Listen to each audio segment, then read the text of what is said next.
on in. If you are shopping for a car now or in the next 12 months, I want you to type me in the comments. All right, so we know who we're talking to. And Instagram. All right, Instagram. I see Instagram log this out again because I switched from the screen. We're just getting used to this. But as you come in, if you are shopping for a car now or in the next 12 months, just type me. And I want to know, because I want to talk specifically to y'all. If you're shopping for a car, after that, that's fine.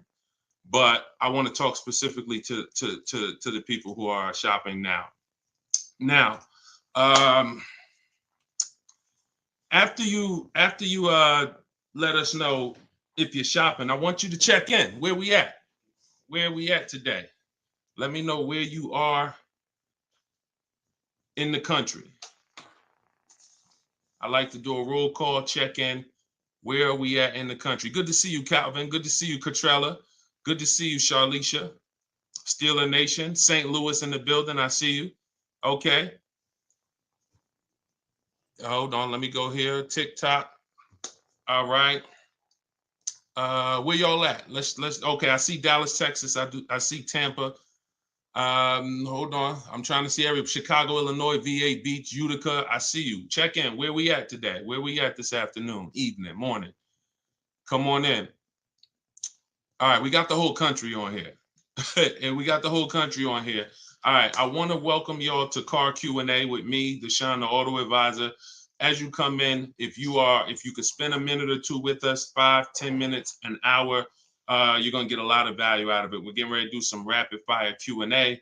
And we're going to be answering all types of questions about car shopping and what you need to know to make sure you're saving thousands on your next car and every car you get after that. So as you come in, if you're not subscribed, if you're not following, you will benefit from hitting that follow button. You will benefit from hitting the subscribe button, because we're going to be doing this live show pretty regularly to make sure that you guys have access to all the information. So before we get into Q&A, I want to give people time to come in.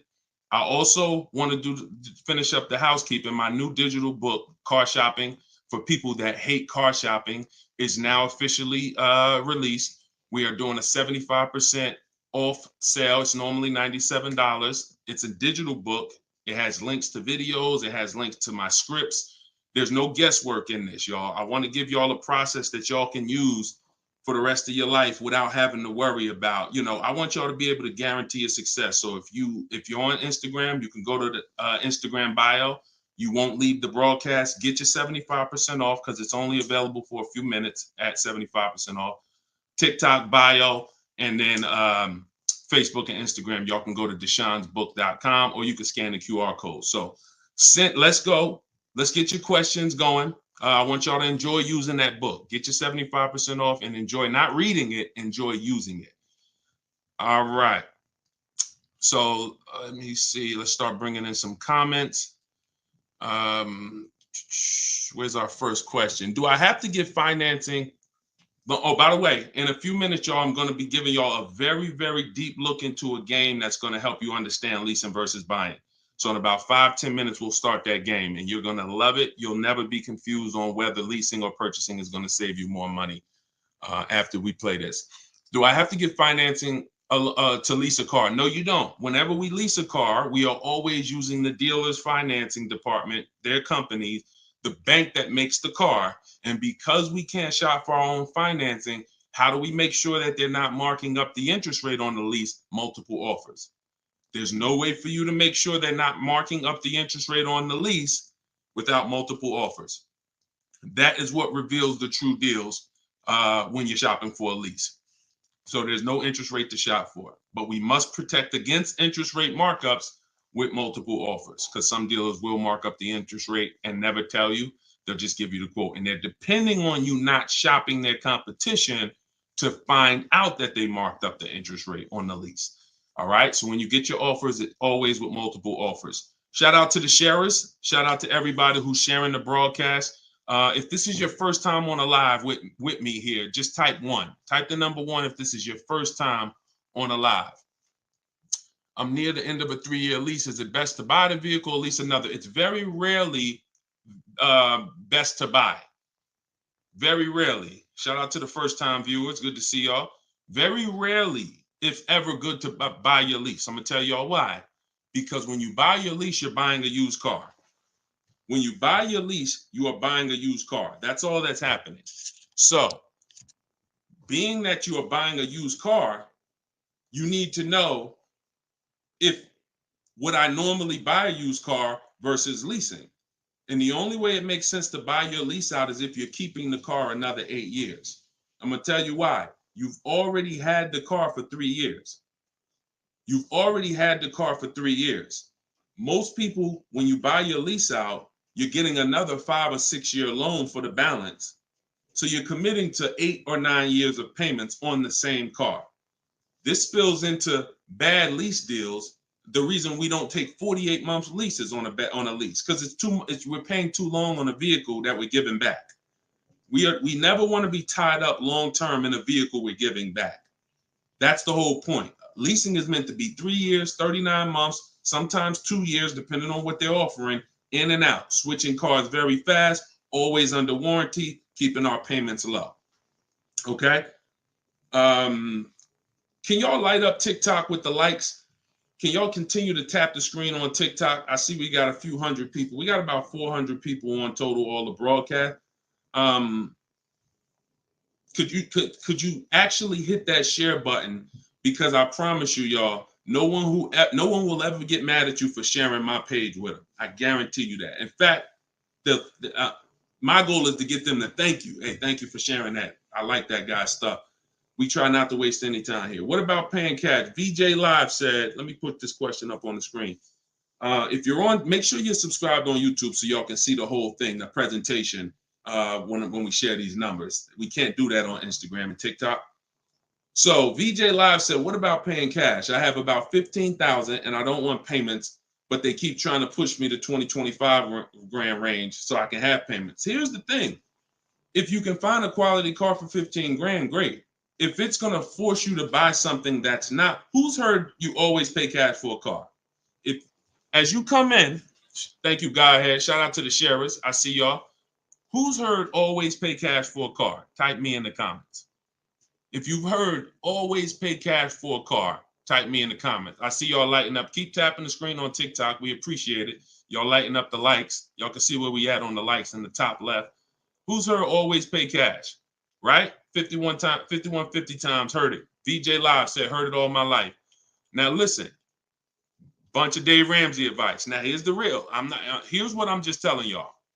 We got a bunch of people on here, hundreds of you all say, yes, I've heard you pay cash for cars. Now there's two schools of thought here. One is no debt. Now if your philosophy is no debt, I'm not here to convince you to change your philosophy. Here's what I'm here to talk to you about. If your philosophy is I want to do what makes the most financial sense, then we'll have that conversation. Because people who could pay cash for cars and don't, they typically are making money on their money. When I was in the dealership, people would come in, they would ask, what are the interest rates this month? If the interest rates were 0%, something special like 0%, 1%, 2%, 3%, if they knew that they were getting 10, 15, 20% returns on their money, they're not going to put it in a car. They're going to use the bank's money at 1, 2, 3%, and they're going to use their money to keep making 10, 12, 15, 20%. That's the philosophy. So they view that as, I'll pay 3%. They view it more as a business transaction than as a leveraging money to make more money. See, some people will tell y'all people who don't pay cash for cars, they're into debt. But I'm here to tell you that when I sat with very, very savvy people in my career with Mercedes and General Motors, I had tons of people who could easily have wrote a check for the car. I want you to know that if your goals are to eventually get into making more money with your money, investing your money, getting 10%, 12%, 8%, trying to beat inflation, then you're going to have a problem putting your cash into cars. Because not only, if let's say we park right now, this is just as answering VJ Live's question, because I got it up on the screen here on YouTube and Facebook. He's asking about paying cars. And many of you, as you sit on the show, you'll see, Dad, that's a similar question. Many of you will see someone's going to ask the same question you have.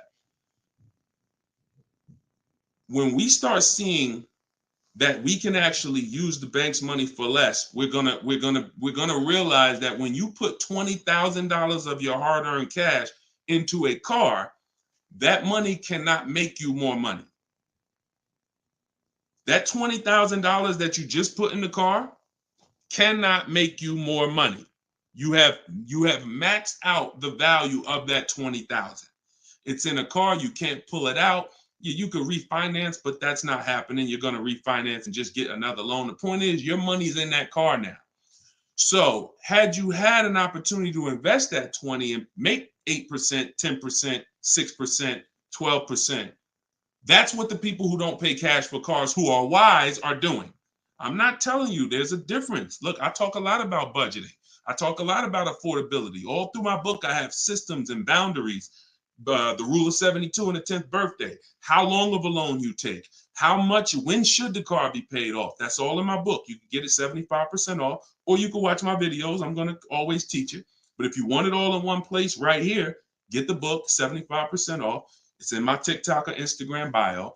But that's what we got to know. We got to know if we're going to use leverage and use the bank's money, there are extremes of leverage. There is over leverage. And we cannot be over leveraged. That means we're taking a loan that's too much, too long, we just want to borrow to try to afford a car. And you see this a lot with older cars, people buying luxury cars that they really can't afford because, brand new, the car is 80 grand. But if they get a 10-year-old one and they get a 5-year loan, now they're in a 2013 AMG Mercedes with 90,000 miles on it.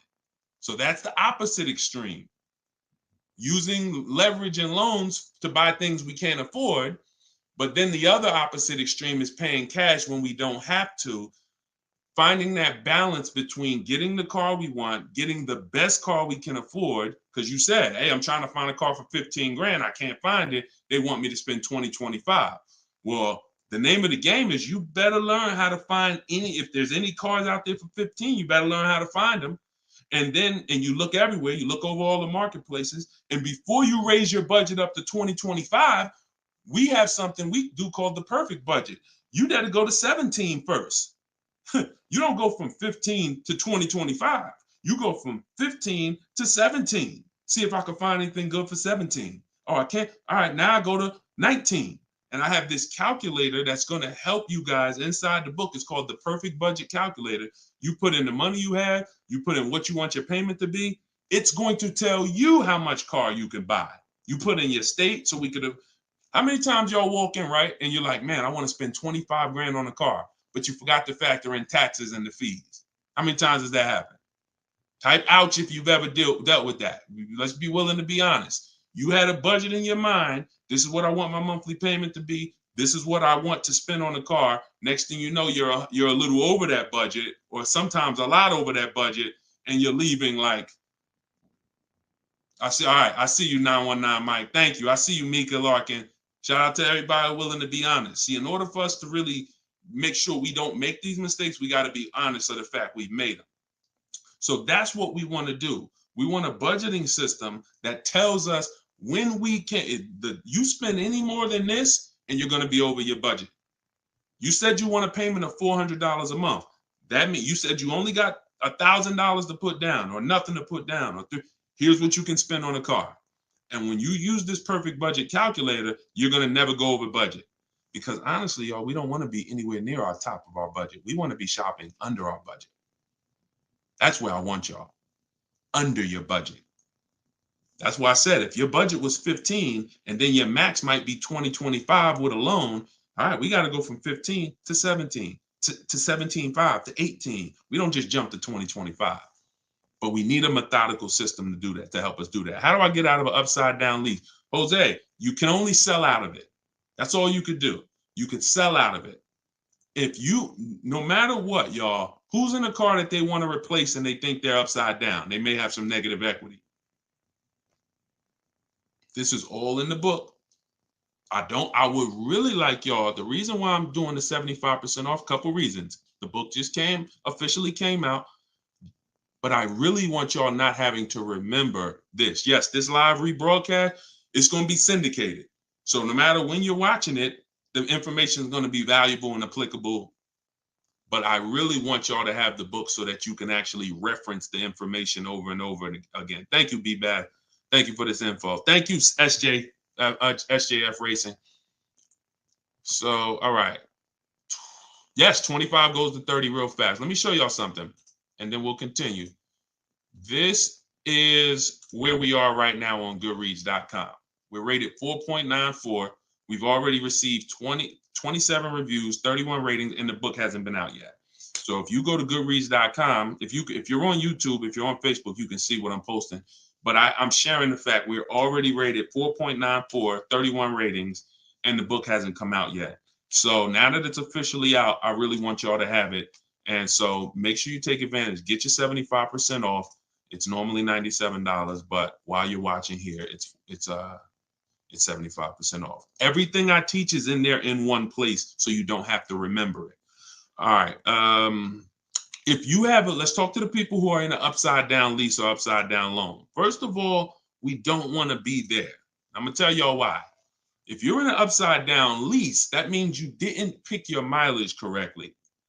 That means something happened, because with a lease, you have to have predictable miles. You have to know how much you're going to drive roundabout. You got to be able to guesstimate. That's why if you're running a Turo business, when you're trying to rent the car out for, 40,000 miles a year, or you don't know how much it's going to be on that car. Could be 20, could be 40. A lease is not good because you can't predict the mileage. But in normal life, we can predict our mileage very closely. Now, when things happen, let's say you were working at home, and now all of a sudden you are, you're not working from home anymore. Now you got to drive into the office to 20 miles away.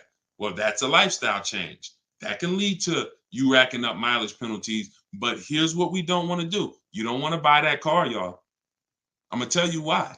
Every time you lease, you have a price that you can buy the car for. Most times it ain't worth that. Yes, in the last couple of years, we saw a couple cases where, the buyout prices were good. Before the pandemic, the buyout prices usually were nowhere near what you could get a comparable used car for. So if your car was 3 years old with 36,000 miles on it, the prices they were putting was to make you not buy the car, was to make you send it back to them so that they can handle it and resell it.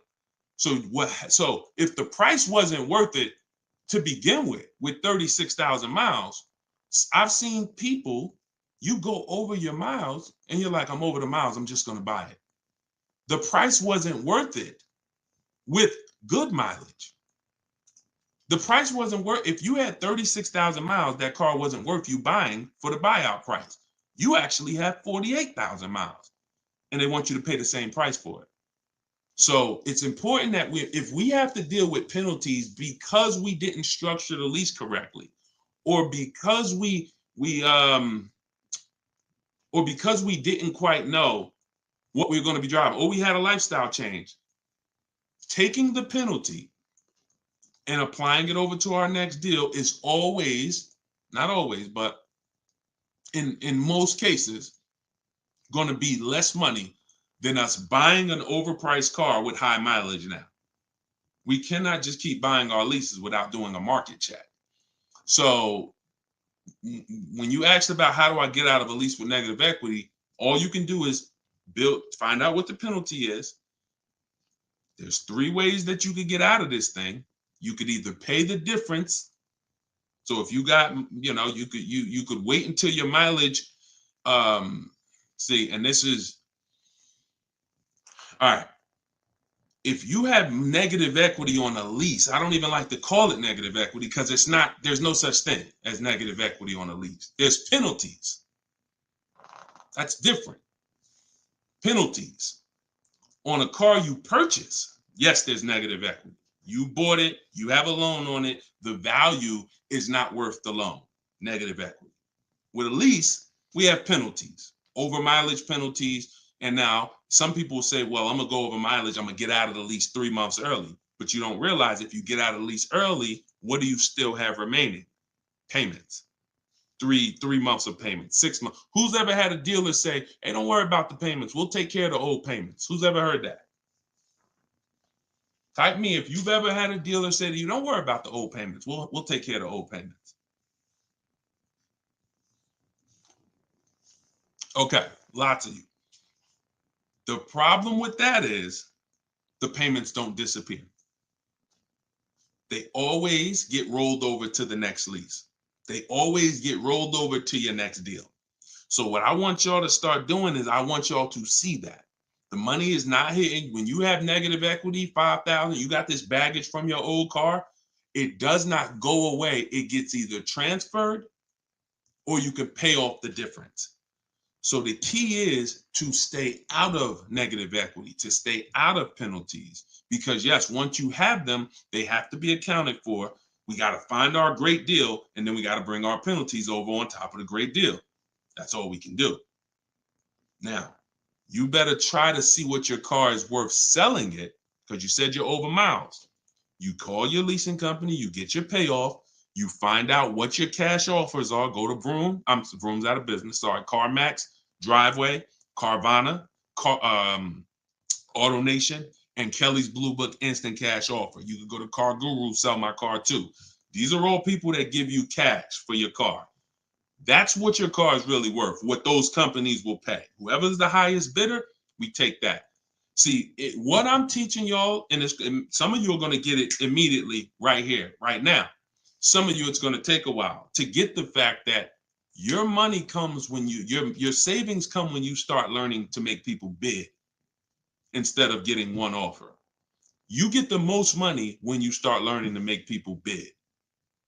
And so what you have to do is get multiple offers, find out what your car is worth. When you go on those websites, when they ask you, is it a lease, say no, because their websites are set up to where if you put it's a lease, it's going to automatically trigger that they can't buy it. But they can buy it.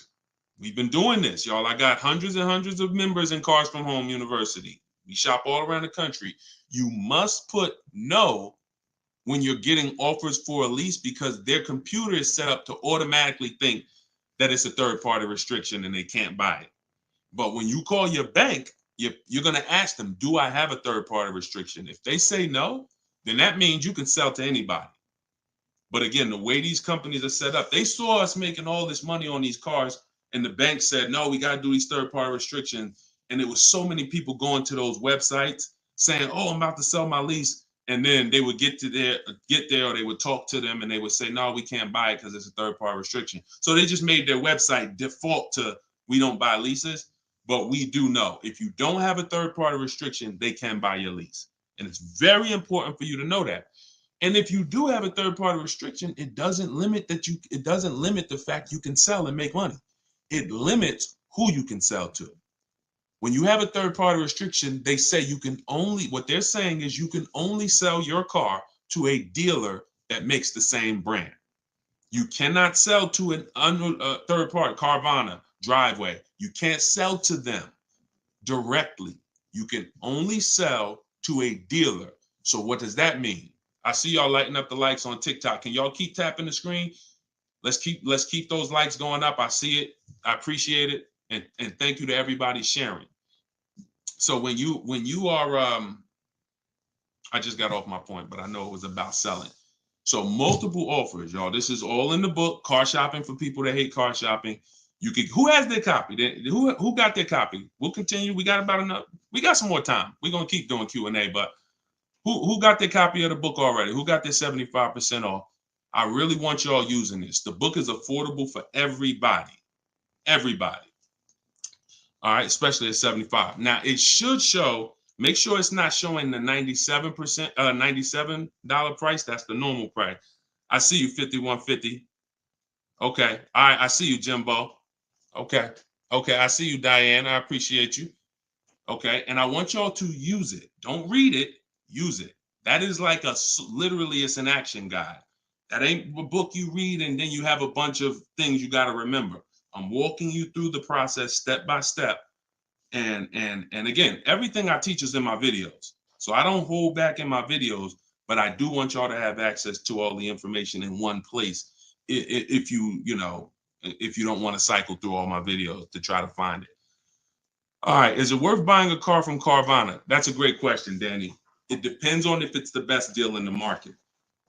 Danny said, is it worth it to buy a car from Carvana? Now, you can put anything in there. You can put Driveway, any of these online sites, online car buyers, online used car sellers. But here's the game that we avoid. We cannot shop from them exclusively because here's what they try to do. They'll try to sell you a car based on variety. Hold on. My do not disturb should be on. My do not disturb should be on. So anytime you see,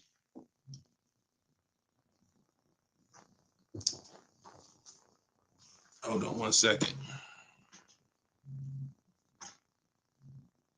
I keep getting a call and I don't know why it always does this. I don't want to lose the people on Instagram. Hold on, Instagram. We got you. All right. We should be back on Instagram now. Okay. So most times, especially when we're selling our cars to these people, you got to realize we sell our cars to Carvana, to Driveway, to all these companies because they pay more than dealers on average. If they're paying more than dealers on average, they're usually not the lowest price. When they're selling the cars, they're usually one of the highest. You can't pay people more than dealers and then turn around and sell for less than dealers. That could be part of the reason why Vroom went out of business. But whenever we shop for a pre-owned car, Carvana is always on the list. Whenever we shop for a pre-owned car, CarMax is always on the list. Driveway is always on the list. Why? Because we shop everywhere there's a used car. You may have been trained to shop local with used cars or to shop I only go to Car Gurus. Then you're missing the stuff that's on cars.com. You're missing the stuff that's on carfax.com. You're missing the stuff that's on Driveway. You're missing the stuff that's on CarMax. So we got it just the same way. If we were buying a baby stroller, we're going to go to Walmart, right? .com. We're going to go to Amazon, right? We're going everywhere, right? That's the same way we got to be when we're shopping for used cars. Carvana is just one marketplace. And unfortunately, there are people who shop from them exclusively because they're like, oh, I just love Carvana. I don't have to go into the dealer. And they don't realize that, one, what I teach you won't be in a dealer more than 30 minutes. And also, if I'm not checking their prices, I'm going to overpay. And I'll literally have I didn't have to go to a dealer, but I got a car in my driveway that I could have got for $5,000 less if I just shopped around the right way.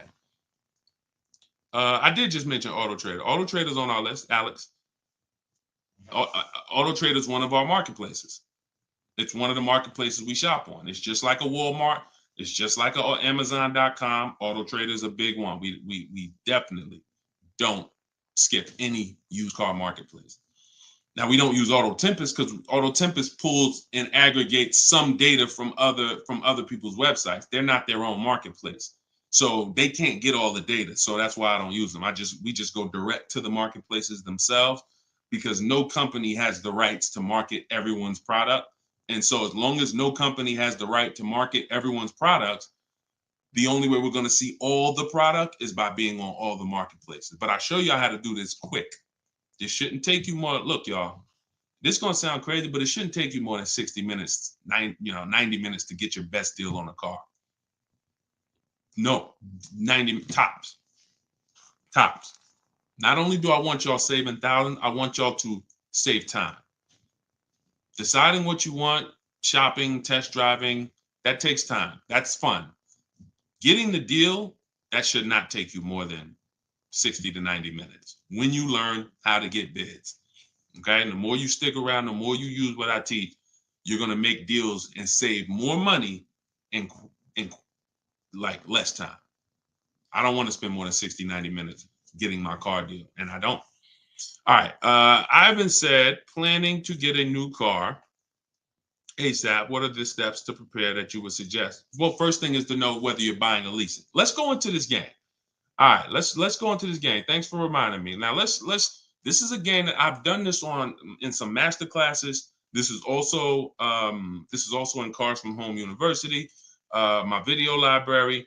So what I want to show y'all is I want to show y'all this game I like to call Who's Winning. Okay? This is why. Now listen, we get ready to make some people mad at some people. I don't want y'all to get mad, but once y'all see this, y'all are gonna be mad at some people who taught y'all bad information about leasing, and it's cost y'all money. This is always step one. Now I'm getting calls from Facebook. How could this is so weird. I don't get how the heck I have my phone on do not disturb and I'm still getting calls. That is so weird to me. Got to figure that out. So bear with us, Instagram. Instagram is always the one that has to bear with us, you know. But all right, so this is what we're doing here. And look, go to YouTube or go to Facebook and watch the rebroadcast. Rob Rue said, "Where do I purchase the book?" Everybody who wants to purchase the book and get the 75% off, if you're on Instagram or TikTok, go to my bio, click the picture of me, go to my bio, you'll see a link, and then you'll see 75% off. Grab it. You won't even leave the broadcast, so you don't have to worry. You'll be right here. You'll still be able to hear me. And then if you're on YouTube, or you can go to deshonsbook.com. If you're on Facebook, go to Deshon's Book, or you can scan the QR code. So what we're about to do, I'm going to ask y'all a question. We're going to go down the road and we're going to compare two different people here. People who buy a car and people who lease. This is step one. Before you think about how much you're getting how much you're going to pay, your budget, any of the things, do I have down payment? Before we think about any of that, I want y'all to know what the most important question is. That's leasing versus buying. So on this screen, I'm comparing a person who leases and got a brand new $40,000 Jeep Grand Cherokee 2024. Now, I want y'all to look at this if you're on Facebook and Instagram. If you're on Facebook or YouTube. This person with a good lease deal is paying $500 a month. $500 a month for a brand new $40,000 car. Now, the person who purchases, some of y'all know every $5,000 on a loan is about $100 per month. So if you're looking at a $40,000 car, you're looking at about $800 per month on a 5-year loan. Now, I got this person in here on a 6-year loan at $675 a month. That's how much this car costs. 6-year loan, 3.99%. $675 per month. Let me ask y'all a question. Looking at this screen, who's winning so far? Two people drive off the lot in a brand new Jeep Grand Cherokee. They have the exact same vehicle. One is white, one is gray. One person's paying $500 a month. They're leasing it. One person's paying $675 to buy it. $675 for 6 years. Who's winning, the lease or the purchase? Put L or P. We're just talking about, literally, we just drove off the dealership. You sitting in this car next to me. We got the same truck. I'm paying $500 a month. You purchased it. You're paying $675. Who's winning? The lease. Exactly. If you're saying purchase, you're missing it.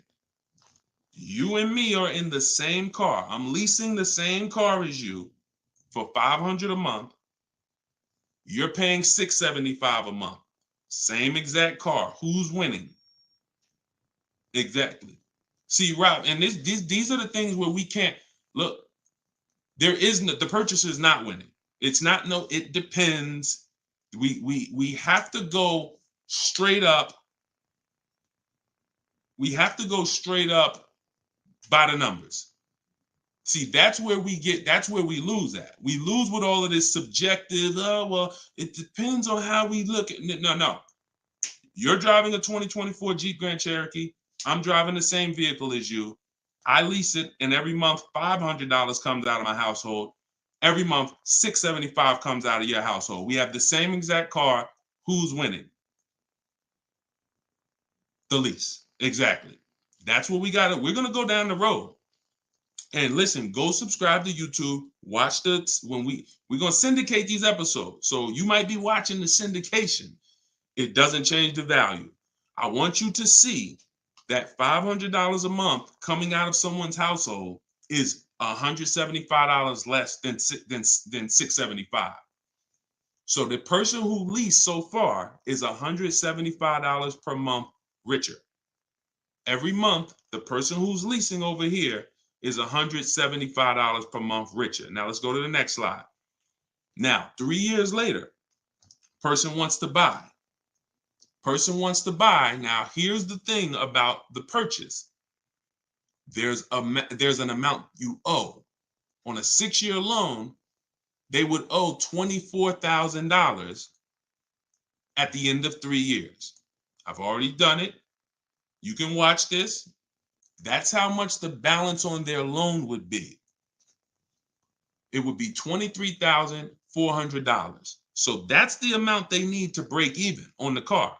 Now, mind you, they've already spent $175 per month more than the person who leased. So they're $6,300 poorer. You can see they're $6,300 poorer. See, I want y'all to see that everything that you're doing when you're not leasing is trying to catch up to the person who got a great lease deal. Everything from the moment you purchase, you're putting so much money out into the car compared to the people who get great lease deals that now your only goal is to catch up to them. This is why this is step one right here. Go to YouTube, watch it on YouTube so you can get the whole view. So $675, $500. Now, this vehicle, y'all, is $40,000 brand new. What is a 3-year-old vehicle worth? If it was $40,000 brand new, what is it worth after 3 years? $40,000 is a fair estimate $24,000. I tried to look at what I believe a fair estimate is for a 3-year-old vehicle resale value. If we purchase a vehicle for $40,000 in 3 years, when we go to trade it, 36,000 miles, is it fair that vehicle, a fair estimate is about $24,000? You're not getting 28. Let's be honest here. We're not buying a vehicle for 40, coming back and get 28 3 years later. So here's the problem. When we get 20, you're not getting 28. And don't let the last 2-3 years of having high resale values confuse y'all. Don't do that. You will destroy yourself. You don't want to. There is no class, Solomon. There is no class. This is the class. Just tune in and lock in. Like, this is serious financial education that is going to be simple if you just focus on it. If you buy a vehicle for 40, the average that you're going to see that vehicle when you go trade it in is you get about 24 on. That is going to be a good cash resale value. And that's what happens to most people. And as you can see, they still owe, if your vehicle's only worth $23,400, I mean, if your vehicle's only worth 24, but you owe 23,400, you're breaking even. This is nothing. Like, I've already spent so much more than the person leasing. And now when I go to trade my car in, I'm not even able to get enough money to catch up to them. I'm not able to I'm $6,300 behind the person who leased when you purchase, and I'd have to get all that money back to make it worth it to have bought. That's why, y'all, when you buy your cars and trade in, you notice how much you always worry about how much you're going to get for the car. Y'all notice that if you're a person and you buy your cars and you keep them 2, 3, 4, 5, 6 years, you notice how you're always worried about, man, that's all you're giving me for my car? That's all you're giving me? Nah, you got to give me more than that. You know who doesn't worry about that? Keepers. Anybody in here who buys a car, keeps it till the wheels fall off, you never worry about what the car is worth, right? Because you're using all that value. That's what we do when we purchase. But here with a lease, you're always behind. If you purchase a brand new car compared to a person who leases, you're always behind. You can't catch up with them. You're paying too much money. So this is an intro. We didn't even talk about the fact, what if the person has an accident? And I really like wish that y'all could see this on YouTube. And can y'all see the screen on Instagram? I don't know. Are y'all able to see the slides on Instagram? I don't know what view y'all have on Instagram, but we're not talking about if the person has an accident. If the person has an accident in the car that they own, you lose two grand of your value. So the buyer is always behind. Now we can go down the road. When we go down the road, you'll see that eventually the person starts catching up, but it's only after 8 years. You can't catch up to somebody who's paying $175 a month less than you to drive the same car as you. That money just keeps adding up. And we were taught that we're supposed to purchase, but only if you're long-term. That is when you purchase. 8 years, nothing more. All right, so I got to see how I'll probably try to do this and go deeper when I can get some. It's hard to do it because they can't, everybody can't see it. So just watch the replay of it, and you'll be able to see it. But this is the difference, y'all. Queen Mama said, "I'm a keeper and I need to break. I need a break from car payment." See, but let me ask you. Can I ask y'all a real question? Why are car payments the only payments we need a break from? Let me ask y'all a very real question, because car payments we need a break from, but we're okay with cell phone payments. We're okay with insurance payments. We're okay with car insurance payments. We're okay with, this is like a cost of living. And I don't have a problem when it comes to financially, I want to pay cash for a car, and I'm just going to keep my debt down, and I'm going to make sure that, the interest rates are high right now, so I'm not going to look to borrow. I'm just going to pay cash. That's fine. Paying cash as a savvy move is like, the bank's money is too expensive. I'm not invested. I'm not investing my money in anything. I'm just going to pay cash. But why are car payments the only ones it's the only payment we look and say, well, I want to avoid that. We don't do it with houses. We don't do it with anything else in life.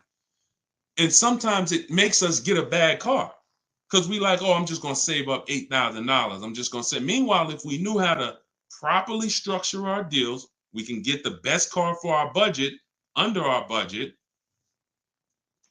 Because y'all know all cash is saved up payments, right?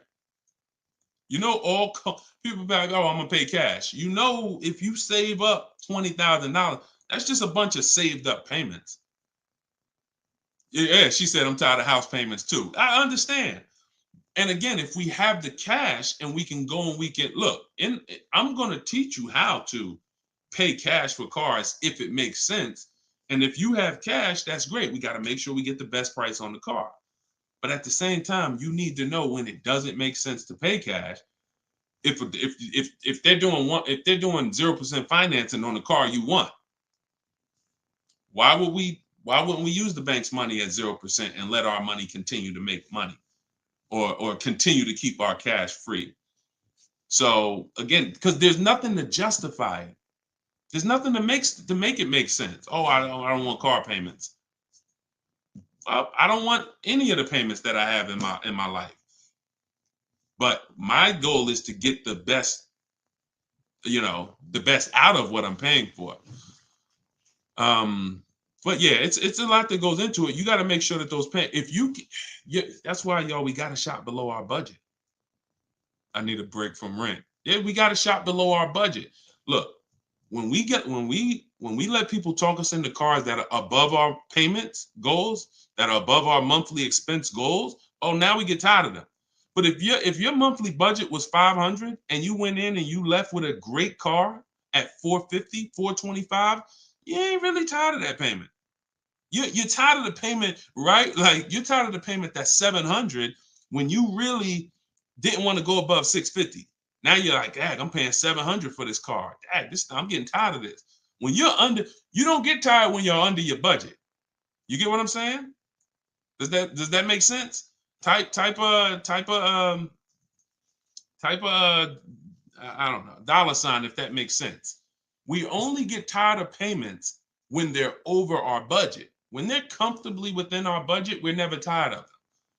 That's why we're fine. So, but we got to learn how to get the best cars for our budget, and that comes through multiple bids. You have no idea. And then it comes through leasing versus buying, which is what we've been talking about in this initial thing. You know, in this initial thing, I'll try to get everybody on one stream, you know, where y'all could all see, because I really want to focus on the people who can see the slides. And, you know, because I know I could engage with them because they can see the slides, and then but it's people who can't. So that's all right. We'll continue to adjust. But you got to know, believe me when I tell you, thousands of people have learned that the biggest issue of affordability for the cars that they're driving was the fact that they didn't understand leasing. Leasing is going to get you 30, 40% more car for the same money when you learn how to get great lease deals. All day long. So if it's people who driving a daggone $50,000 car, they got a $900, $1,000, $1,100 a month payment. At the same time as people driving $50,000 cars, and look, this is their payment. I'm gonna show y'all something that's gonna blow your mind. You can't believe that this is a payment on a car. Right here, look, Greg is in our Facebook group. He's in our Cars from Home University program. He said, my first time posting here. His MSRP on his car that he got, it's a Kia EV6 Win with the tech package. $56,275 car, y'all. $56,000. That vehicle, if he went in there and said, I want to purchase that, you know, man, I'm not leasing nothing, you know, how much is it? That vehicle is $1,100 a month on its best day. 5-year loan, $1,100 a month. If he stretches out the loan 6 years, maybe it's $1,000 a month. I don't ever recommend you go above a 6-year loan. When we get into structuring our deal, y'all gonna hear me talk about the rule of 72, 10th birthday. We don't ever want to go above a 6-year loan. It's very risky, and it's a sign of affordability. We can't afford the car. It's like a 40, 50-year mortgage. So the point is, if he walks in to get that car, he's leaving with $1,000 car payment. Same car. Look at what he got, y'all. Shopping multiple offers. The dealer that won the bid, his payment is $527 a month. $527 a month. He gave him first month's payment, and he drove off. He said no other dealer came close. Some people may have shopped that car and said, Deshone, I was shopping a lease for that car. They was telling me it's $800 a month. Absolutely. That's normal, because the overpriced dealers that we don't buy from are going to take their shots. But in order for us to see that, wait, this car is not really $800. The best deal on this car is $527. We have to shop multiple offers. Now, it's not always going to be that dramatic, but I promise y'all, when y'all shop multiple offers, it's going to blow your mind. The best deal to the worst deal is going to be $3,000 to $5,000 different. And you're going to see that some of the dealers that you've trusted the most, that you've been buying from, maybe your family been buying cars from them, some of them may be the ones to take the biggest shot at you. So you have to shop multiple offers. But y'all see how there's no comparison to that deal Greg just got? $527 a month. Another person's driving the exact same vehicle paying $900. This is how, when y'all see these videos of that, people average car payment is $1,000. How? Because they don't understand leasing. They don't understand leasing. Once you understand leasing, you'll understand how these people are getting jammed up and how you may have gotten jammed up in a high car payment for a car that you might feel like, oh, I'm paying way too much money for this car. And then the opposite side is, if we are purchasing, we have to make sure we are getting the best price for the car and we are getting the best interest rate we can get. Does he lease to buy? No, we don't do lease to buys. We don't mix the two. Leasing is its own benefit. That's a great question.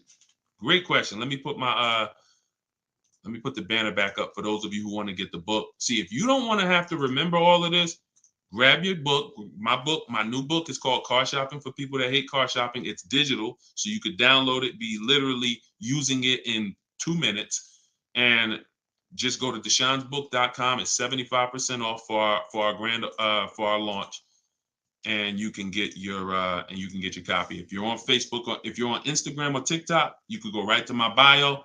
Click the link in my bio, get your copy while it's 75% off. Price goes back up to $97, I think, after 30 minutes. All right, so your payment is over $1,100 now, and look, that means your loan is probably somewhere around 60 grand or more. Depends on how much it depends on what your term was. So if your payment was $1,100 a month, on a 5-year term, that's a $60,000 loan. That's about a $5,500 loan on a 5-year term. So you want to look at other ways to acquire that car. Is there a way that I could have been in this car for less money? Now, watch this, Gigaware, because he's being honest. My payment's is $1,100.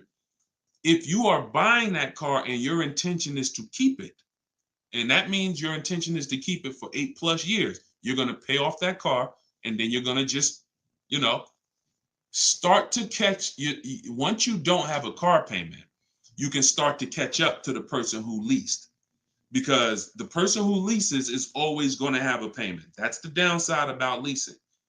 There is no opportunity for you to pay off the car, and you don't want to. Again, it's not like when you're not keeping cars long enough, you're getting great lease deals. The goal is not to pay off the car. The goal is to drive the most car I can for the least amount of money. That's the goal with a lease. The goal with a purchase is to now pay off the car and start to now keep the car long enough for the depreciation to cool off. Depreciation is the value that it loses every year. Thank you, Becky. Good to see you as well. Long time. Great to see you. So depreciation is the value the car loses every year. When you buy a brand new car, you lose 20% the first year. Then you lose 15%. Then you lose 15%. Then you lose 12%. Then you lose 10%. And as you keep the car longer, it gets to a point where you're only losing 5% or so a year. But you must keep that car long enough to get to that point. And what many of you have been taught to do, you may have been taught to, man, I buy my cars and then I'm replacing them in 3 years. I'm replacing them in 5 years. Now I'm replacing my cars when they're losing the most value. That's not when you want to replace a car. You now bought the car, it's losing value like crazy for the first 6-7 years. Now, perfect. It's going to cool off now. It's paid off now. Now I can start to recoup some of all that money that I put into that car. But most people don't do that. You may have been taught, I just go and get another car and I start the process all over again. So not only are you never getting to benefit, not only are you always having a payment anyway, you're not getting the benefit from all the money that you're putting into these cars. You're never allowing the depreciation to cool off to where you got no car payment and you just got a car out there and you can stack some of this money up. It just happens all the time. It's an issue of not understanding leasing. Leasing is for short-term people less than 8 years. Purchasing is for long-term people more than 8 years. And don't worry, we'll continue to go deep on this. All in the book. So anyway, anybody who wants to really know this and have it all in one place so they can use it, if you're shopping for a car now or in the next 12 months, you need this stuff right now. You know, I got tons of videos all over all my Facebook pages. But if you want all the information in one spot, get your book at 75% off. Just make sure that it's not showing the $97 price. Whenever you click to the website, make sure it's showing the 75% off price. So you can purchase off the bank loan. I don't know what you mean by that, Skinner. Is it smart to lease and then buy it out? No, see, and again, that's a very common question. Yo, what's the benefit of that? I mean, somewhere along the lines, we heard about leasing to buy. We don't want to, you're only leasing because you don't want to buy the car. You're buying the car because you want to keep it and take care of it for the long run. I see you, Dr. Coop. Congratulations. She said, I got the book. Enjoy it. Use it. Don't read it. Use it. And, I really can't wait to hear your success story. There's no reason. Look, when I'm going into a lease, and you got to have this in your tool belt. Some of you, your children are not going to keep a car 8 years. You're going to need to set them up to get a great lease. Yeah, you might be a person who like Deshone. I just buy my car, man, I keep it 10 years. If that's you, type K for keeper. Most times, if you buy your car, you keep them 10 years, type K in the comments for keeper. Thanks, Ambi. Said keep killing it. Appreciate you. If you are, the book is called Car Shopping for People That Hate Car Shopping.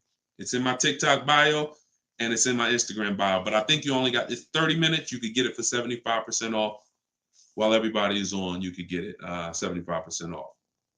Okay, so keepers, you are not, you're not worried. That's when you buy. When I'm going into lease, I'm not thinking about keeping. We don't want to mix the two. Leasing is, I'm going to get a great lease deal where I drive a brand new car for pennies compared to purchasing. Or for a small percentage compared to purchasing. That is a lease. My goal is not to buy the car. It's not to buy the car. You see, when we keep, we win. When we lease, we win, as long as we're getting good deals. But it's people who are mixing the two, and that might be you, and that's where we lose. We buy, and then we trade. We buy, and then we sell it in 2 years, 3 years, 4 years. We tired of it. Oh, I'm gonna go switch out of this. That's mixing. The other one is you lease, and then you purchase the lease. So you lease your vehicle, and then you go buy it at the end. That is mixing. You don't want to mix because the benefits of leasing are laid out.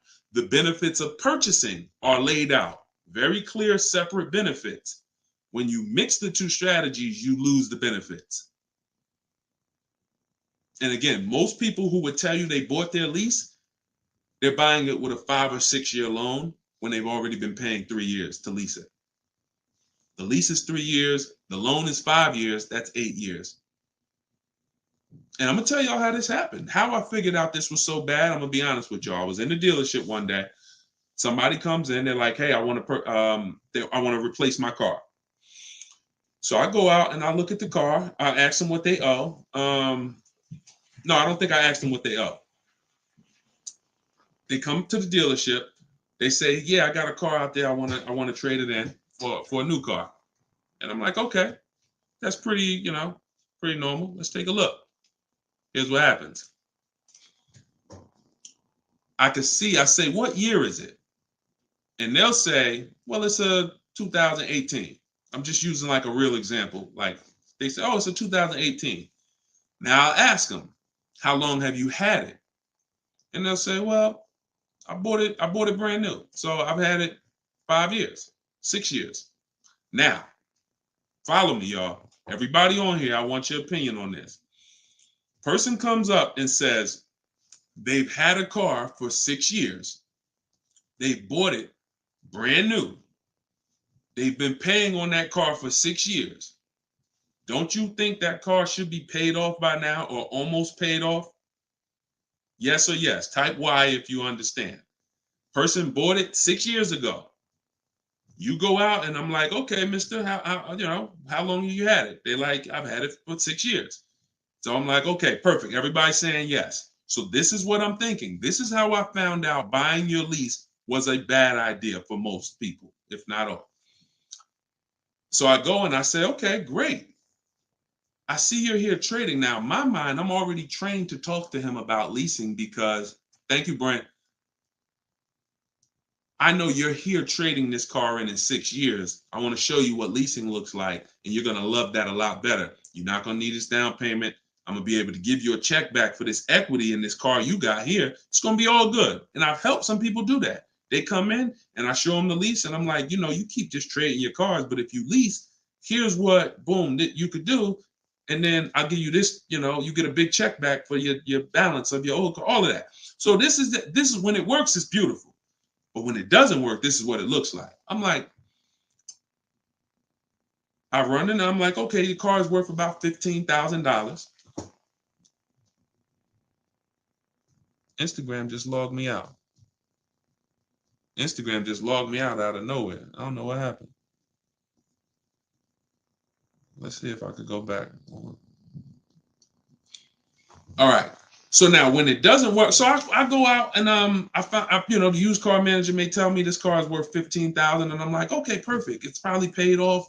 Great. He's gonna get like a check back for like almost all that, and then he's gonna have a low payment. He's gonna love it. So I find out when I call the bank, I say how much you owe. He says, well, I don't really know. I call the bank. I'm like, okay, I'm calling for Mr. Jones' payoff on his, you know, such and such car. And the bank says, okay, yes, the payoff is $15,000. I'm like, wait, 15,000? How could he still owe 15,000?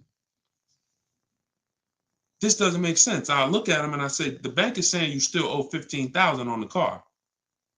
And I'm like, he's like, yeah, okay, yeah, I didn't know how much I had owed. I said, wait a minute. Didn't you tell me that you had this car since it was new? Yeah, and you told me you had it for 6 years? Yeah. How do you still owe? And he said, oh, I leased it first, though. What I did was I leased it for 3 years, and then I had bought it at the end. And I'm like, there we go. That's the problem. You leased it for 3 years. Most people, when they're buying their lease, they're going to put a 6-year loan on it, which means 6 years later, from the day you bought it, from the day you originally leased it, 6 years later, you've been making payments and you still have 2 more years of payments left. That's actually, I'm wrong. That's 9, 3 years of payments left. Happens all the time. So I literally, y'all, smart people on here, you'd never take a 9-year loan, right? Type never. You never take a 9-year loan. If you're enjoying, please subscribe to the YouTube channel. If you're not subscribed already, we still got probably 400 or 500 people on here throughout all the platforms. If you, whatever platform you're on, make sure you're following us, because this is the stuff we do. You would never, right?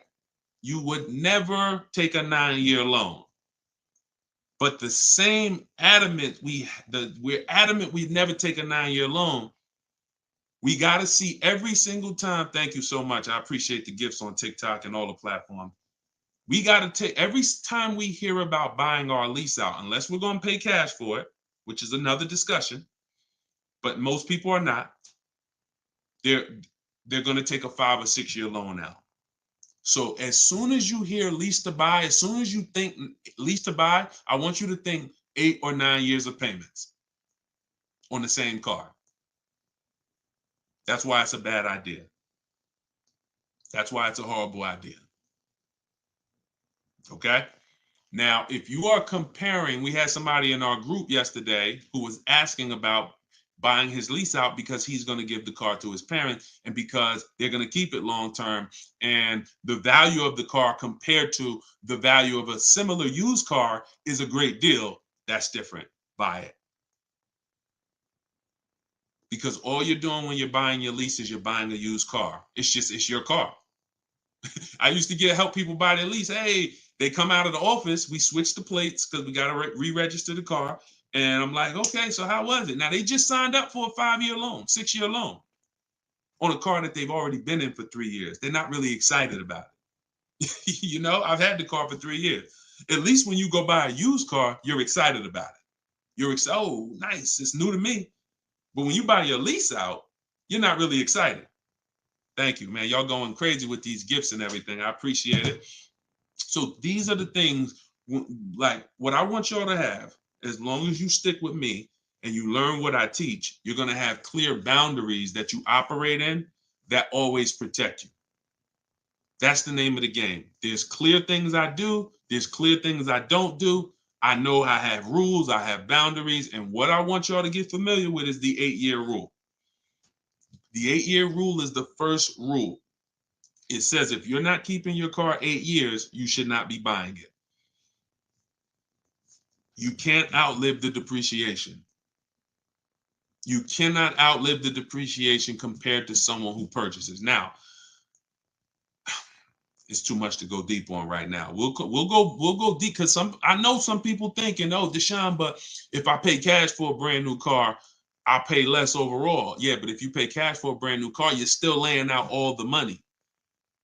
You're still laying out all the money and you're still trying to get that back. You're still, oh, I paid 30 grand, 40 grand, 50 grand. Do you understand that a person who leases that same car, what would you rather be? Big dog who thinks you're big dog because you're going to write a $50,000 check, or a person who comes in and says, I'm going to get that car for $500 a month. Do I want 50 grand coming out of my bank account going into a car, or do I want $500 every month? It's much more, it's a much more pleasant feeling to give a bank $500 every month to drive their $40,000 car than it is to say, okay, you want this $40,000 car, then you come give us a check for the whole amount and the taxes and everything. Now I'm taking the check out, boom. And again, there are situations where that's right, but I want you may have been somebody who's like, yeah, but I don't think it's right for me. And that's okay. That's okay. I'm not one of these people that's going to make y'all feel like you are wrong by using leverage and learning how to creatively acquire cars where it's a little bit of money coming out of your bank account every month versus what people have told y'all and how you should be buying cars. Thoughts about leasing luxury vehicles. It doesn't change, Dr. Doctober. That's a great question. He said, what are your thoughts about leasing luxury cars? Same principle, 8-year rule. I don't care whether you're leasing a G-Wagon, whether it's a Bentley you're looking at, whether you're looking at a Toyota Corolla, the 8-year rule is what applies. Because the 8-year rule takes into account the depreciation. If you look and say, that's a car I'm keeping for 8 years or more, you buy it. If that's a car you're not keeping 8 years, you're going to see you'll pay thousands less and drive a better car leasing it, even if you try to buy it used. So I'll need more than one broadcast to really go deep on this. I'm just getting familiar with how to use all of these tools where I can show you all stuff. But we'll continue to go deep on this. This is not a subject. If you've gotten bad years and years of bad advice, it's not always. Some of you get a breakthrough immediately, and some of you it takes more time because again, it's been beaten to your head, and people with loud voices who shout tell you this is what you do, or you never do this, or you always do it like this. You know, like who's heard somebody say never buy a used car? I mean, never buy a new car, always buy used. Who's heard that? Type of U for used. If you were taught you always get a used car, you should never get a new car. Who's taught that? And we got a couple more minutes. We'll stay on. We'll do some more questions. As long as y'all continue to share the broadcast and continue to stay tuned in, I see we still got hundreds of people on. Then we'll continue. All right, now let me tell y'all how. See. You either have to teach something that works for everybody, or what you teach will mess people up. If somebody says to y'all, every single one of you should be buying used cars, because that's what they'll say. Never buy a new car. Everybody on here should be buying a used car. So that means you think everybody in the country should be buying used cars, right? Yeah, absolutely. Nobody should buy a new car. Nobody in this whole country should buy a new car. Like, no, always buy a used car. Okay, perfect. So let's just say if you had your wish, everybody in the country will be buying used cars, right? Because that'd be better for them, right? Yes, if I had my wish, everybody would be buying used cars. Then here's my question. How do they become used cars then? How do they become used cars if everyone is buying used cars? I want y'all to think about this. If you had your wish, you could snap your finger, Mr. Financial Advisor, whatever you teach. How could everyone buy used cars? It's impossible. The cars come in new. They don't just, so if everybody was buying used cars, what's happening to the new cars? They're just sitting there. And then, so that's not a practical solution. How do we acquire? Who should be buying brand new cars? People who are going to lease them, and people who are buying new cars, who want to purchase, keep long term, and you could afford new. That's only if some people say, Deshone, I want to buy. I'm not leasing, I want to buy. I keep my car, but should I buy new or pre-owned? That depends on budget. That depends on, unless you want one specific from a year, sometimes it'd be like, oh, I want this special year. But if it's a case of, you know what, I can afford both. Should I buy new? Should I buy pre-owned? That's a matter of budget and preference. If I could afford a new one and I can keep it long enough to outlive the depreciation, then I'll buy new. But if I can't afford to get a quality vehicle for my budget, then I'll buy pre-owned. And some people want to treat themselves. Some people like, I only get a new car every 10 years, Deshone. I'm going to get something new. That's fine. That's fine. As long as it's long term, because time heals all wounds. We killing the likes on TikTok too. I appreciate everybody tapping the screen. Y'all still running the likes up. Appreciate it. Shout out to the subscribers. If you haven't subscribed to us on YouTube yet, please, we invite you to subscribe. This is what we'll do. You'll get notifications of when we live, so you can make sure you tapped in. I see you, Barbara. She said, I just bought the book. I appreciate everybody who got the book at 75% off.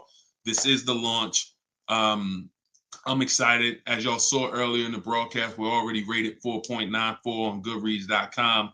We got 31 reviews. That book, Car Shopping for People That Hate Car Shopping, has been really changing people's lives and the way they shop. It's a tool. It's not something you read. It's something you use. So get your copy at deshonesbook.com, 75% off, or you can scan the QR code, or if you're on Instagram or TikTok, just go to my bio. And as long as you're seeing this, you still should be able to get it at the 75% off price. And it's immediate download. So, and you'll see as you read it, there's a reason I had to make it a digital book. I couldn't print it because it links to videos, it links to docs, I got scripts that it links to. There's no way I would have been able to do it printing the book. And then also, sometimes I need to update stuff, like Vroom went out of business 2 months ago. If I would have printed the book, now Vroom is, I need to be able to update real time when something happens, and I couldn't do that with a print book. I didn't want thousands of print books out there, and then something changes, and now I got to tell people, oh no, you got to get volume 2 now. You know what I'm saying? Thanks, Angelina. All right, so Dr. Coop says, I have a paid off Toyota. I don't want to trade it. Should I have a down payment? You don't need, look, if you can find a deal on the vehicle you want below your budget with no down payment, then do it.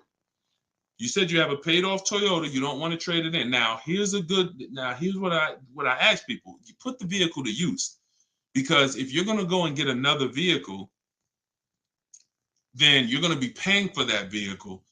You don't really want, the only people I recommend have an extra vehicle is if you're a high mileage driver. Who's a high mileage driver? You're driving over 20,000 miles a year. Over 20,000 a year, type HM for high mileage. These are the only people that it benefits you having a paid off car like this. So sometimes it's worth it to buy your car, pay off the first car. And here's what I like. All right, so we got a lot of high mileage drivers watching right now. So I have a strategy in the book, and what you'll hear me talk about is really 2 routes for high mileage drivers, so that y'all can stop having all this negative equity when you come in to replace your vehicles. What typically happens with high mileage drivers, and the reason I suggest to them 2 cars, 1 car payment, is because they're putting so many miles on their vehicle, but your loan is a normal loan. Your loan is a 5-year loan or a 6-year loan. Those loans are made to go down for the normal or average driver. And even the average driver is going to have negative equity on these loans in the short term. So when you are destroying the value of your car because you're putting 20,000, 30,000 miles a year on it, it's going from being worth 20 grand one year to now it's worth 12 grand the next year because you put 30,000. You're destroying the value of it, but the loan that's attached to it is not moving. This is the indicator that the loan and the purchase price or the value of the asset is totally unrelated. They're unrelated. They don't matter.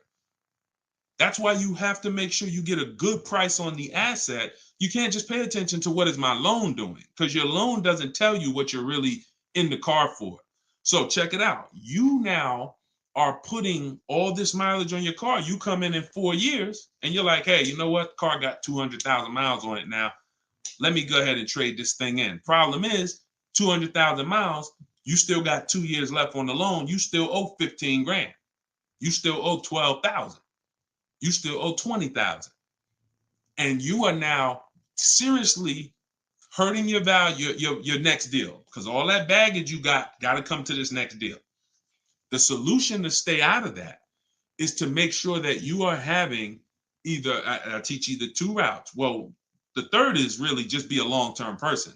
You could drive 30,000 miles a year. And if I'm a long-term person, I'll just have 300,000 miles on my car in 10 years. And then I just go switch it. It's keepers here that's long-term people, high mileage drivers, and they get their car. That thing got 250,000 miles. It's mostly highway. And in 8, 9, 10 years, they go and they replace it. No need to lease. Again, continuing theme. Long-term, don't think about leasing. Because some people who just tune in and they catch a brief, oh, is this so everybody should lease? No. That's what I'm trying to tell y'all.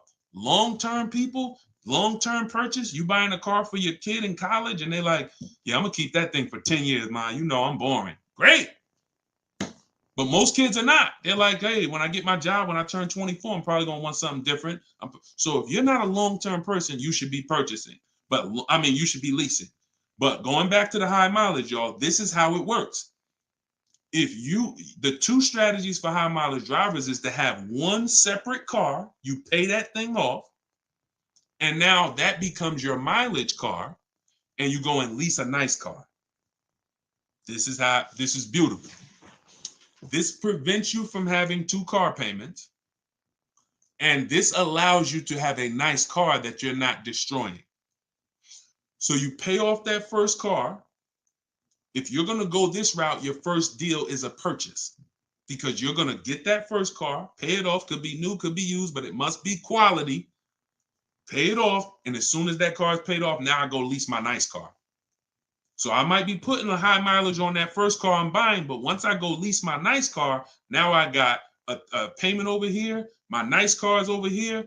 And this is when I take out to dinner. This is when I want to go out and have a good time. I don't want a car that I'm just always putting, 30,000 miles a year on. Now I split it.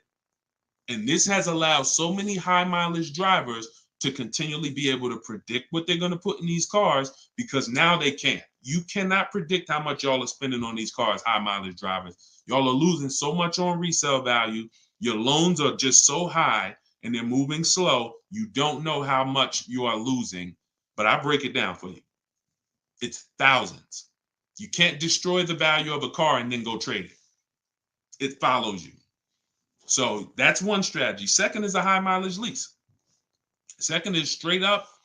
First time I experienced this, I had a guy came in and he was bringing back a lease with 75,000 miles on it. And I asked him, I said, man, I didn't even know. And that's my ignorance. I was selling cars and I didn't even know that was available. And I said, let me ask you a question. How long you been doing these, like, what do you do? He's like, I'm in sales. Like I do 25,000 miles a year, every year. I said, okay, wow. And you lease your car? He said, yeah. Because I already know what a good lease deal is. I just didn't really take into account back then. This is probably 2015. I didn't take into account a high mileage good lease deal. And when he told me what his payment was, And he said, yeah, I come back 75,000 miles. I drop that thing off. I pay my payment every month. Now here's the thing. He might only be paying $150 or $200 a month more for his super high mileage. But that's much better than him buying the cold car, destroying the value, coming back and trying to trade it with 10, 15 grand negative equity. So strategy, you are not really purchasing cars with strategy until leasing and purchasing is in your tool belt and you know when to use which. For your family, not just you, for your family. It's not just you. All right. So great questions. So this is the type of stuff that's in the book. Everything's in the book. Whether you see me live, whether you see me on social media making videos, you're going to get all the information. You don't have to worry about, oh, Deshone is holding back info. It's not. Now, access to me, yes, I have access. I have a Cars from Home University where I coach people personally and we work together. That's access. But as far as the information's out there. It's how you want the information. We'll get it to you anyway. If you want it all in one spot, get the book, get Car Shopping for people that hate car shopping. Download it now. It's 75% off. Scan the QR code or go to deshonesbook.com or go to my Instagram or TikTok bio and get your 75% off copy. But other than that, you don't have to worry about not having the information. See, what y'all have had to deal with is how do we make great car deals? How do we not pay penalties when we don't have the information? But now the information's here. It's here for you. It's just you got to decide, how do I want the information? Do I want to look through all Deshone's videos? I got a video on every topic. More videos to come. They're not in order, and they're for different people. Some of you are going to purchase used cars. Some of you are going to lease. Some of you are going to buy a new car. Some of you are going to pay cash. Some of you have good credit. Some of you don't. So throughout all those videos, you got to sort through that. In the book, you're only following one path. When I do videos, when I do a book, it's like one path. Let's stay focused so that we can keep you on track. That's why it's step by step. Yeah, that's how the book is designed. All right, how do you purchase a vehicle without proof of income? That's tough. You need other things that are going to weigh. That's a good question. So if you don't have proof of income, credit profile gets you approved, not credit score. So proof of income is usually only required when you have a lower score or you have a new company, new business, and they need some type of way to, try to, make sure they're going to be all right recouping their money. How is the car going to be paid? So if I didn't have proof of income, then I got to work on credit. Or I got to have a lot of cash. And even then, what's the reason we don't have proof of income? Once I know that, I could better explain. What's the reason we don't have proof of income? Seems dealers don't care about mileage if you release with them. That's now good time. So now watch this, y'all. This comment just came in. We'll still cycle through all the comments. We got another little while in this hour. We're getting through as much as we get through. It's good time on YouTube said, seems dealers don't care about mileage if you release with them. Absolutely a mirage. I asked y'all earlier, who's had somebody a dealer say, oh, we'll take care of the old payments. We'll take care of the mileage penalty. It's absolutely not true. Since 2006, here's the only time, shout out to y'all running the likes up on TikTok. I appreciate it. Y'all keep running them up. Thank you so much. Shout out to the sharers. Everybody who shares good information, just hit the share button wherever you're at and share with somebody if you're in this sharing. So I've never seen mileage taken care of, ever. No program, no bank, no leasing company, and we've done thousands of transactions. I've never seen a leasing company say, we'll forgive mileage. Never. So that does not happen. Mileage penalties let's say we calculate a $2,000 mileage penalty, that gets rolled over to your next lease deal, and we're working that lease deal with that $2,000 accounted for. So whatever the deal is we're working you now, perfect, here's what it is. Make sure that $2,000 penalty is in there. You pay for that. Now, in some cases, very rare, there's loyalty programs where they waive some payments. Mercedes used to have this. It's since gone away, and they didn't have it on every vehicle. They didn't run it every month, where if you lease another Mercedes, we'll cover 3 of your old payments. So you could get out 3 months early, no penalty, but it had to be waived. Since I got into the business, I've heard dozens of people sitting around me say, we are going to be waiving those, but we're going to be taking care of those payments. Mm-mm. Are you waiving the payments? Oh, what do you mean by that? Are you waiving the payments? See that, and we when you ask them that question, I don't want you to even go in looking to get out early. I'd rather you know what your deal is, so you can shop from home the way I teach, where no one has to reveal that information to you. No one is. If you got the right strategy, you're never putting yourself in a position where someone can lie to you without you knowing it. So if you go in the old way and you go into one dealer and say, hey, I'm looking to get my, new lease and I got like penalties, and they'll say, okay, we'll take care of it. That's putting yourself in position to be lied to. Oh, we took care of that. We built in the payment. Yeah, all the payments are taken care of. This is your new payment. Mm-mm. When we shop, when we take control of our deal, that's not something someone's telling us. That's something we already know. Because when we're over on mileage, we always want to see how much can we sell the car for. I was over mileage on my Jeep, sold it, still made money. Still made money. There's plenty of people who go over on their mileage and can still sell their lease and make a lot of money. Even if they break even, they avoid the penalty. So first is always to do our equity assessment and see how much we can sell the car for. And if we can sell it, we avoid the penalty. And then we're choosing payments. Do we get out early? Do we make the payment? You see, when getting out of your lease early, unless you sell the vehicle, y'all, you can't get out of your lease early. You're breaking a contract. So I don't want y'all I don't want y'all using language or comfortable with language that cost you money, because you've heard people say this for years. Oh, I'm just going to get out of this. No, you're going to get out of it and you're going to pay penalties for that. So because they've taught us, or you've been taught, oh, you can get out, no problem. You call the dealership, hey, you know what, y'all? I bought so many cars from y'all. I know I'm supposed to keep this lease for how many years? It's supposed to be 3 years, Mrs. Johnson. Okay, yeah, but I think I'm ready for something new already.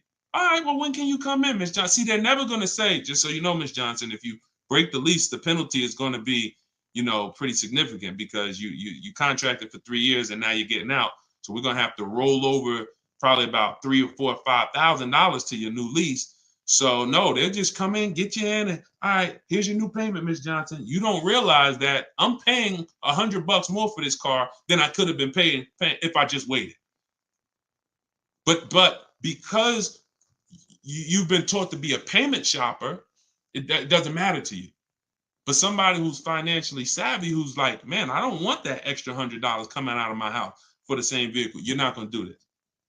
So we cannot ever believe what dealers say about penalties, about, oh, we'll take care of that. We find out, can we sell our car to avoid the penalty? Or if I can't, I either got to pay the payments and get out earlier, or I'm going to stay in it and just take the mileage penalty. That's not a bad idea most times, y'all. Sometimes people will call and say, yo, I'm going over mileage. And I say, okay, well, based on how you're going over, you'll only be over by like 2,000 miles. That's only $500. Oh, I thought it was going to be more than that. Nah, you're going to be over by 2,000 miles. Just, wait till the end. And then when you get your new car, build that 500 into the deal, and that's it. Or just pay the $500. Because very rarely are people, oh, I was supposed to drive 36,000 and I'm doing 100. That's just, wait, something went wrong here. What the heck happened? I can see you were supposed to do 36 and you did 40. You're supposed to do 36,000 miles, you did even 45. Maybe you got a different job. But I mean, how we have to structure our leases right, so that if you know you're a high mileage driver and you take a 10,000 mile a year lease, shame on you. Like, we can't do that. We can't do that. We can, and then some people, oh, I'll just buy it at the end. You're killing yourself. You're killing yourself. The residual value, you're going to put a ridiculous amount of money on those, or a ridiculous amount of mileage on that car, and you're going to buy it in 3 years with 90,000 miles on it for the same buyout price that was estimated from your 10,000 mile a year lease. They estimated this buyout price is for a person who brings the car back with 30,000 miles on it. Here's the price. And then you bring it back with 90 and you pay the same price. Oh, I'm just going to buy it because I went over on the miles. No, killing yourself. You're realizing the loss. So again, this is why we want to be in your life. This is why I'm doing my best to be in your life so that you can avoid these things. Anybody who really wants to have somebody, like we're set up. We've been doing this for 3 years as far as a company, providing education. So, I mean, whether it's hundreds, thousands, dozens, we're set up to make sure that everybody who wants to protect themselves and get the best deals are able to do it. Paula, got my book. Phenomenal. Use it. Everybody that got the book, thank you. I appreciate you, brother. Thank you so much, Lord. I appreciate you. We're going to be doing these lives regularly. I think, this is the best format. I like to come and interact and really answer questions and really show y'all, why I want you to start treating cars, buying cars and leasing cars, getting cars like buying small houses. Most people treat getting cars like going to Walmart and getting a TV, big screen. You come back home and you're like, man, it's like you get an itch, but you get an itch for a $30,000 decision or a $10,000 decision. When you start planning out your car purchases the way I'm going to show you, and you go in with a system and a strategy, the way that's taught in my book is 7 steps. First step is deciding whether you lease or buy. 7th step is delivery. So by the time you get to step 7 in my book, by the time you get to step 7 of what I teach, you should be picking up your car or it should be being delivered to you. So it's not about learning and reading and then, okay, Deshone, I just read everything. I just learned everything. I just watched all the videos. Now I'm ready to go get my car. No, we're going to you learn by doing. And if I teach you a different way to shop, different things to do, by the time you get your car, you're going to be like, oh, I didn't need Deshone to tell me what to do step 1 through 7. I just needed him to tell me this is step 1, do that. And then when I'm done, I come back. Okay, Deshone, I did step 1. What's step 2? Here's step 2. Do this now. Okay, perfect. Let me go on these websites, do step 2. Perfect. Just did step 2, Deshone. Perfect. Here's step 3. Do this. And we found that has been able to guarantee success for so many people. And that's how they're able to get the same deals that I get. Like this is this lady right here, this young lady, like Taupe. She got a BMW $54,750 BMW, putting dealers against each other. She got it for $690 a month. She got the protection plan and raised it up. Her payment on that BMW. Now, mind you, if you can see on YouTube, if you can see on Facebook, you can see this slide. $690 a month. People are paying for that $54,000 BMW. People are paying $1,100 a month. To go in and purchase that car, $54,000 is $1,100 a month with no money down because she didn't do any money down. $690. You see what I'm saying? Some of you might be looking, and quite honestly, some people may watch it because we're going to syndicate this. Whether you're watching this live or in syndication, doesn't change the value. You might be driving that same car, and you might be looking and saying, "Yo, I'm paying $1,000 a month for that car. She's paying $690. I put $8,000 down. She put no money down. We can't compare. You think Dave Ramsey, God forbid, and look, shout out to Dave Ramsey. I love what he teaches in terms of financial literacy. I love that he teaches people to invest and build for retirement and make sure I love that. But there's an area that he doesn't know what he's talking about, and that's when it comes to cars. See, look, credit is a big part of it has a lot to do with me helping you. Y'all don't hear me teaching credit. It's important. It's a complimentary topic for us to talk about. I talk cars, how to make sure you pay the lease for them. Yeah, maybe naturally. Let me get some credit tips too. Rodney, you could just go right to my TikTok bio, grab your book. It's 75% off. Click the link in my TikTok bio. You think she can ever listen to someone that tells her you shouldn't be leasing? She knows when to lease and when to purchase. She's not in love with that vehicle. She's not keeping that vehicle 8, 9, 10 years. So how can I drive this vehicle for the lowest amount of money in my household? I'm gonna shop all my offers. The dealer that wins the bid, I'm gonna see what it is. Oh, look at that. It's $690 a month. I'll take it.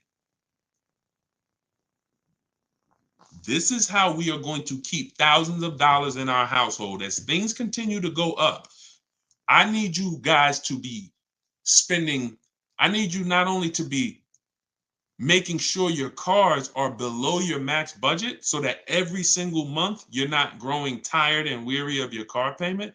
That means it just needs to be below your max budget. And then the second thing we need is to make sure that you are driving the best possible product for that money. You could be below budget and look at what you're driving for the money, and you're like, yeah, I'm below budget, but could I have gotten a better car for this money? Could I have gotten more car for this money? And I'm here to tell you that when you understand leasing, you're going to see there's no comparison. $690 a month for a daggone $1,100 a month vehicle to purchase. So short term, less than 8 years, we always lease. We never purchase. Now, in another episode, when we start talking about, in another segment, we'll talk about overpriced leases because every lease is not equal. Y'all gonna learn. We can't, every lease deal, even when you learn to shop, you must learn to shop. You must, because some 80% of dealers are overpriced on their leases.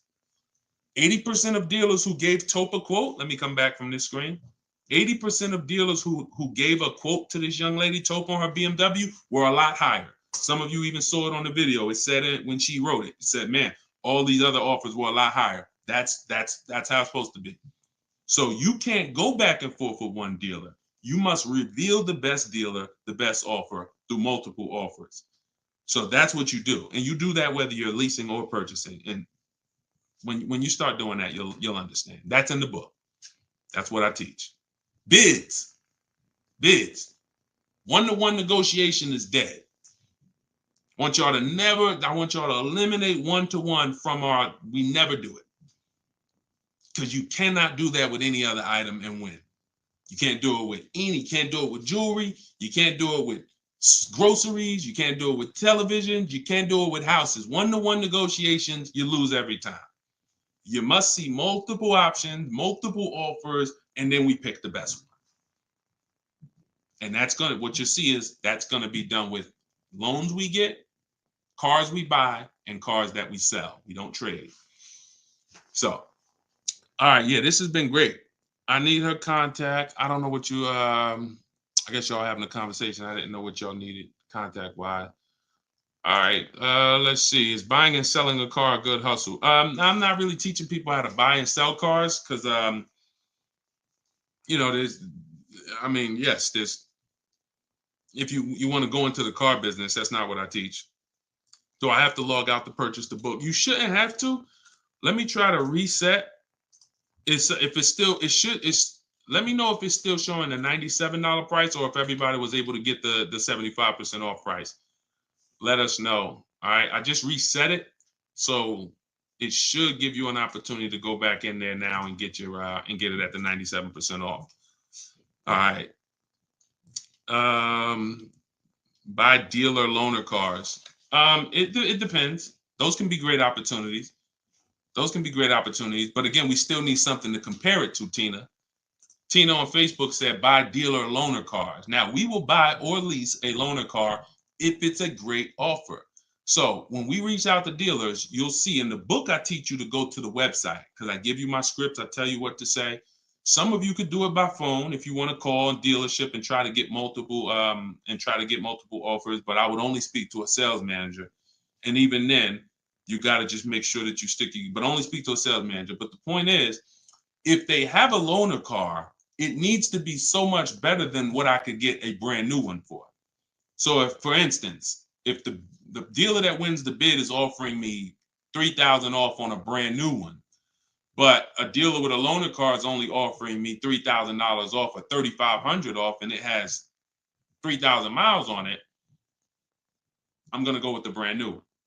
But if I don't have anything to compare it to, then I might think 3,000 off is a good offer for the loaner car.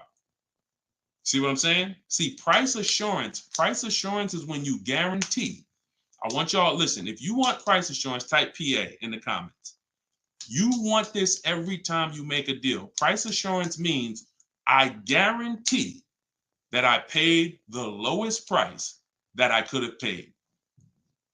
That's called price assurance. I want you to understand, some of you have been, though, is that possible with cars? That's what I want you to move from now on. I never want you to make another car deal without price assurance. How do you get price assurance?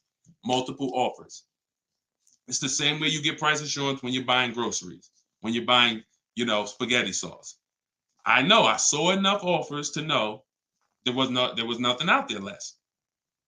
Not, I went in, I looked at one brand and said, I gotta have it. I like those. And it was $1 off. And I thought see, price assurance is the best thing with a car, because you literally can look at all these offers and say, this is the best one. It's amazing when you realize you're the prize. Some of you be like, man, I haven't been treated like I'm the prize. I know, we're gonna change that. When you use the systems that I want you to use, you'll realize, dang, I've been the prize the whole time. You mean all of these banks and credit unions would work this hard to try to give me, it's all these options I got? It seemed like before I really didn't know all my options. That's right.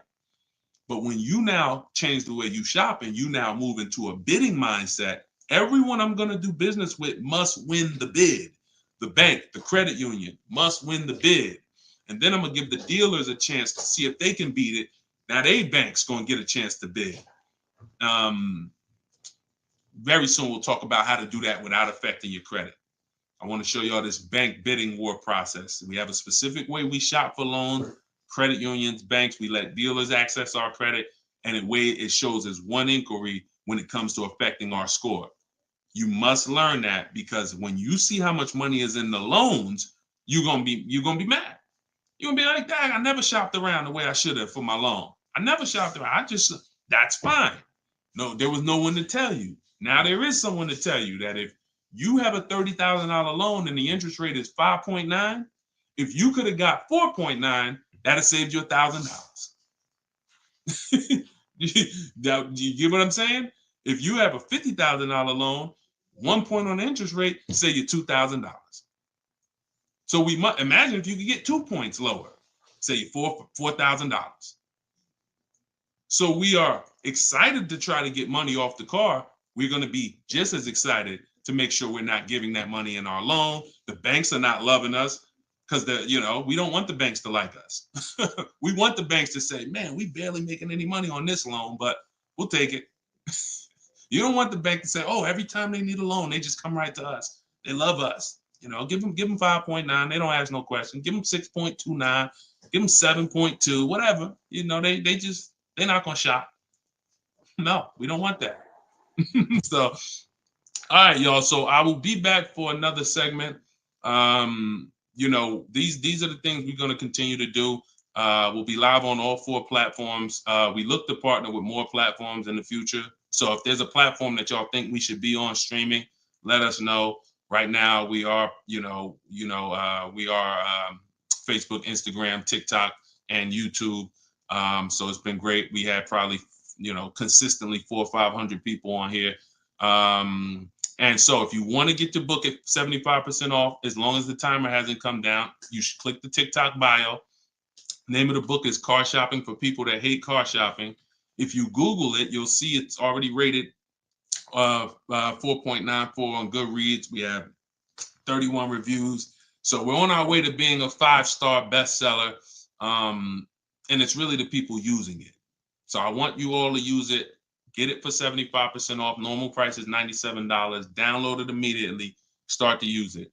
If you're on YouTube or Facebook, you can scan the QR code and get your copy, or go to Deshone's book.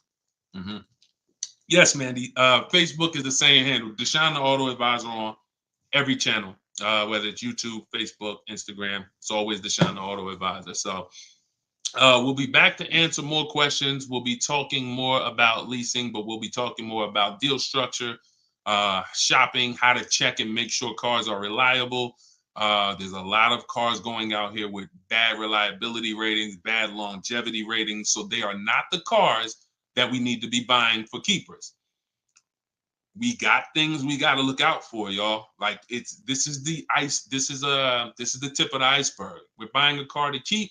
You know how many people have bought a car, it wasn't quality, we didn't check longevity. I thought I was going to keep it 8 years, 10 years, but car started giving me issues, transmission issues at 80,000 miles. I didn't know that.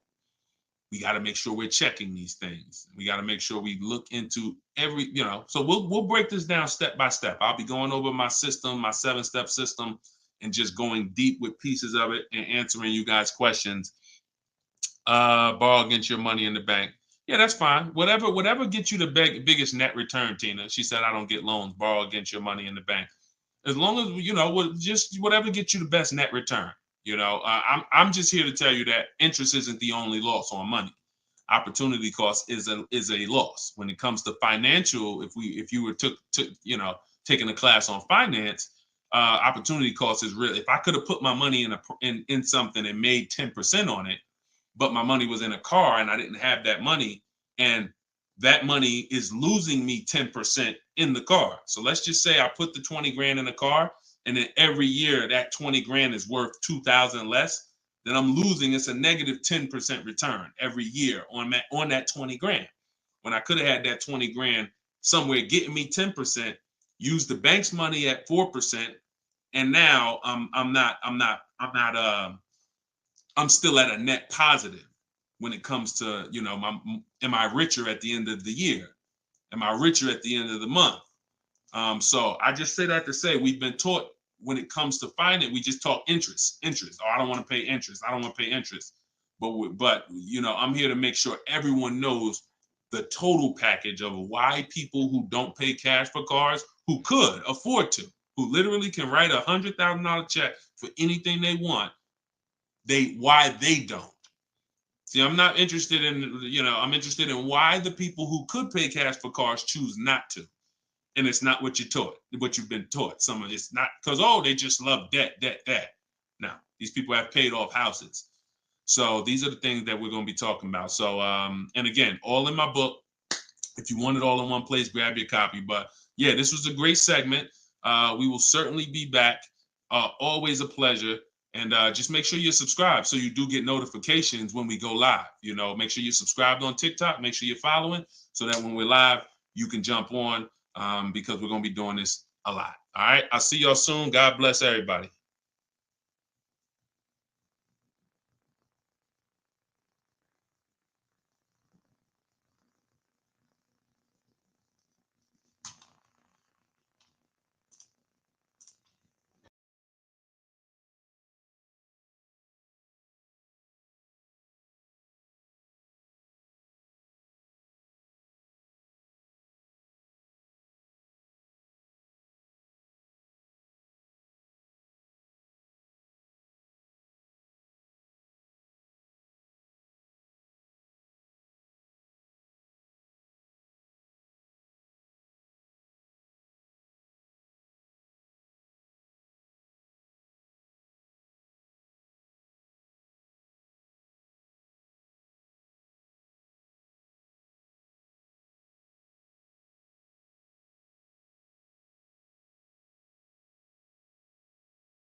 I'm on TikTok. All right. This is our first time going for everybody. So I think we're hold on, let me hit Instagram. See, but then when I come here, I hit go live. Okay, here we go. We're good. We're good. I think we're good on all 4 platforms for the first time. Listen, if you are car shopping now or in the next 12 months, I want you to type me in the comments. No matter where you are, I want you to type me in the comments. We are live on Instagram, YouTube, Facebook, as well as TikTok. Good to see you, Colette. Good to see you, Andrew. After you come in, we haven't done this in a while because I'm just getting back into going live. But if you've been with us for a little bit, you know we do a roll call. Where are you checking in at? Good morning, good afternoon, good evening, depending on what time. I see you, South Carolina. Okay. As you come in, if you're on TikTok, could you hit the like button and just, let TikTok know that we're going to be spending some time here. We're going to be talking about some serious money as you come in. If you could like the broadcast, if you're into financial literacy, this is the Auto Advisors. Like this, the name of this segment here is the Auto Advisors. We're going to be doing car Q&A. If you don't know me, this may be your first time seeing me. My name is Deshone. I'm publicly known as Deshone the Auto Advisor. I spent 14 years in the car business before I left in 2020 to focus on teaching people. I see we got Jacksonville, Florida. We got Houston. Okay. We got a couple hundred people on already between all the platforms. We have Philly in the house. I see you. As you come in, just get your questions ready. What I'm going to be doing is going over various topics and doing lots of Q&A. So we're going to be spending this time that, y'all going to hear me go from things like leasing versus buying to things like structuring your deal and budgeting, all with the goal of helping you get below market car deals. So as you come in, if you could tag somebody, I promise you, here's what's going to happen. If one of your friends finds out that you've been following me, following the channel, using what we talk about over here to save money on cars, and then you didn't tag them and they find out later, man, I found this guy, Deshone, he's on, and you're like, hey, yeah, I've been following him for years. And they're like, man, why didn't you tag me? Why didn't you share the wisdom? So I want you to definitely do that. And I guarantee your friends will thank you. So as we come in, let's get ready for Q&A. I just want to make sure I did all the housekeeping. My new digital book, Car Shopping for People That Hate Car Shopping, is on sale right now. It's 75% off for our launch, so it will be 75% off the whole time that we're on. If you're seeing this video, you can go to deshonsbook.com, get your copy for 75% off. It's a digital book, and it's digital for a reason, y'all. It must be. I got links in there. I got links to scripts that you're going to be using. I don't want you guys having unpredictable car buying experiences. I want to see you having very predictable, controlled experiences. And in order for you to do that, you have to know what to say. And so I'm going to be talking about all of that. We'll be talking about all of this while we're on. So let's get to the Q&A. I just want to make sure you know, if you're on TikTok, you could go to my TikTok bio, get your copy. It's on sale for a couple minutes for 75% off. And then if you're on Instagram, you could go to my bio. If you're watching online, you can go to Deshone's book, or you can scan the QR code. All right, so let's get into it. Let me just make sure I can see the comments on Instagram. Let's see if I go live here. And okay. Can you talk about, this is Kira from TikTok. She said, can you talk about turning in a lease vehicle to another dealership to lease their vehicle? Very good question. We don't want to turn in lease vehicles without making sure we can't make any money on them. Some people have asked, do we have equity in every car? Equity is not in every car, but you do need to check if you have equity before you return your vehicle. Here's how we do it. We're going to call our bank. We're going to get our payoff. We need to get our payoff. You don't want the residual value, because the residual value doesn't include any payment you have, anything. You need the payoff. And what that's going to do is tell you the price that you could buy the car for. Now there's a customer payoff. Can we light up the likes on TikTok, please, so we could get some attention and let people know we setting people free financially. If you're on YouTube, if you're on Facebook, if you could like the broadcast and tag somebody, I promise they'll thank you. So the first thing we're doing, y'all, we're never returning our leases. We are never returning our leases without doing an equity assessment. We got to check to see if we have any equity in our vehicle. We get our payoff. And then we're going to get at least 5 cash offers. At least 5 cash offers. What does that look like? That means you're getting offers from Vroom's out of business. Driveway, you're getting offers from, and I'm gonna tell you, when you do this, if you are selling a lease, you must put no when it asks, is the vehicle a lease? You must put no. And I'm gonna tell you why. The way these companies are set up, they're set up to buy vehicles. But in 2022, 2021, when they saw us making all this money selling our leases, a lot of the auto companies got the banks implemented what's known as a third-party restriction, which doesn't limit if you can sell your vehicle. It doesn't. It limits who you can sell it to. So we got to ask our banks, do I have a third-party restriction? And the way these buyers' websites are set up, the ones I just named, the Driveways, the AutoNations, the Kelly's Blue Book Instant Cash Offers, these are people who literally inspect your car, give you a check the same day, CarMax, Carvana, and we must get offers from all of them. See, we don't realize, as y'all learn more about saving thousands effortlessly and easily, you're going to learn it comes through bids. It comes through bids. It doesn't come through giving one person an opportunity to buy your vehicle. We must get bids. When we let the market bid on our vehicles, we're going to win every single time. We're never going to worry about if we overspent. We're never going to worry. This is all in the book. So everything I'm teaching y'all on this live and in my free vid, it's all in my book, step by step, 75% off, get yours. But you have to know exactly what the market will pay for our vehicle. We must know that, and that's very easy to do. Going to these websites, getting these offers. Their offers are really good. They put their best foot forward. Sometimes the dealerships, which are Kelly's Blue Book, Instant Cash Offer, AutoNation, they might try to, what they're trying to do is put a number online and see if they can stand by it. So we got to make sure we're very accurate when we tell people how much, what the condition is of our vehicle.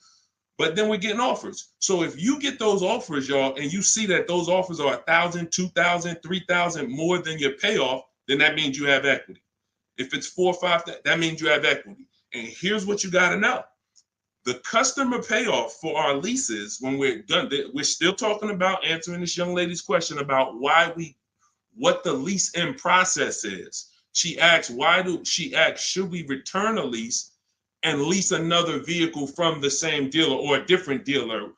What I'm trying to tell y'all and get across to y'all is all of our transactions from now on, who we sell our car to, that's going to be different than who we buy our car from. See, y'all know that the car business has programmed us to give the dealership 3 transactions. We're going to buy a car from them. A lot of times we're going to trade our cars in, and then we're going to get our financing from them. What I'm telling y'all is, as you use what I teach and you really want to save thousands and thousands and guarantee your best deal, if you want to guarantee every time you get a car, it's your best price possible, type me in the comments. If you want to just type a G for guarantee. I want to know every time. In order for y'all to do this, we got to start separating our transactions. So I see you, Terry. I see you, Israel. I see you. Okay, so we all type in G's. This is what we must do to guarantee that we got the best price car. I see you, Father of Legends. I see you, Johnny Martinez. All right, we live on every platform. So when we are shopping, when assessing our equity is the first thing we do after we decide if we're leasing or purchasing. I'm telling y'all that in the steps of car buying, we got to know what order we do things. It's just like baking a cake. If we put the eggs in first and then we put the milk, and it said, no, don't put the milk in until, I don't know, you've let the thing sit for 10 minutes. You just put the milk in, it's not going to be right? So order is important. Shout out to the sharers. I appreciate it. And listen, I appreciate everybody who shares. I appreciate everybody who helps us spread this message. And in time, we're going to do something great for the sharers, because we can't do this without y'all telling people about it. So this is the equity assessment. We don't worry about what car we're going to buy yet. We don't worry about who we're going to get our loan from yet. Here's why. Until we know what our equity position is, we don't know what we're doing. Example, if you run your equity, you find out you got $3,000. Well, that money is as good as cash in your pocket, or you can put it into your next transaction, or you can put half in your pocket, half into the next transaction. Y'all see why knowing your equity position is super important? Here's another reason. Let's say we have negative equity. Negative equity means we owe more than the car is worth. In my book, I talk about, and you'll hear me talk about it in my free videos, there's only 3 things you can do with negative equity. You can pay it off. I call it paying the difference. You take the highest offer. If it's like 2,000 or 3,000 different, you just pay it off and you're now done with it. No baggage. You can transfer it within limits though. So when you go to transfer negative equity over, this is where we get to the point where negative equity can either stop our deals or it can literally kill our deal. The bank is only going to approve a certain amount above the value of the car we buy. So let's say we're buying a $20,000 car. The bank's not going to approve 30,000, 40, 50,000. They're going to look at the price and say, wait, car's worth 20. We might lend 26, depending on the customer's credit, but we're not lending 30. We're not lending 35 on a $20,000 car, which means if you have 8 grand, 10 grand of negative equity, you can't transfer all of that over because you're going above the loan to value ratios. This is why negative equity, knowing the cause, is important. And there's 2 causes. You don't understand leasing and you're switching cars with loans on them. If there's an emergency, we understand that. I see y'all. Shout it out. We live. Literally, I see between all the platforms, we got about 400 or 500 people on here right now. So shout it out. Can we get the TikTok likes up? Can y'all keep tapping the screen on TikTok? Let's make some noise over on TikTok. But we're doing great. So this is why we can't move on. But I'm telling y'all, 99 times out of 100, I've been in the car business since 2006. I left in 2020. I left in 2020 and it hasn't changed. The cause of negative equity, 99 times out of 100, is you don't understand leasing. You buy cars, you're not keeping them long enough to pay them off and win with the depreciation. It's not just paying off the car. Some people say, oh, Deshone, I pay off my cars in 2-3 years. But your car's depreciated value is what you need to try to avoid. You need to try to avoid taking depreciation hits. And what y'all going to learn more from me is the 8-year rule. I've already done the math. I'm going to show it to you in time, if you just stick with us. But if you believe me right from the start, you're going to win. If you're not keeping cars 8 years, you're losing thousands of dollars not leasing cars. Does not matter how much you drive. Does not matter. Here's why. Listen.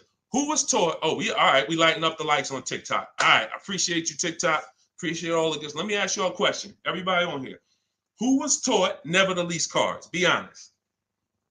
I want you to type never in the comments. If you were taught never lease cars, if you've heard that from someone, I want you to type that in the comments. Here's why this is so important. This is all in my book. My book is called Car Shopping for People That Hate Car Shopping. It's a digital book. And for the grand opening, it's not a store.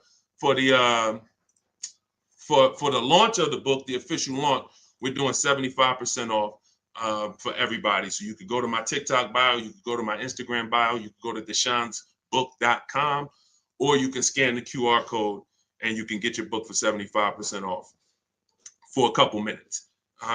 So we have a lot of people who were taught never lease a car. Never lease a car. Let me tell y'all how much. I'm going to give you a little sense on how much that's cost you. And then, we'll go deeper. Everybody, let's say you're a person who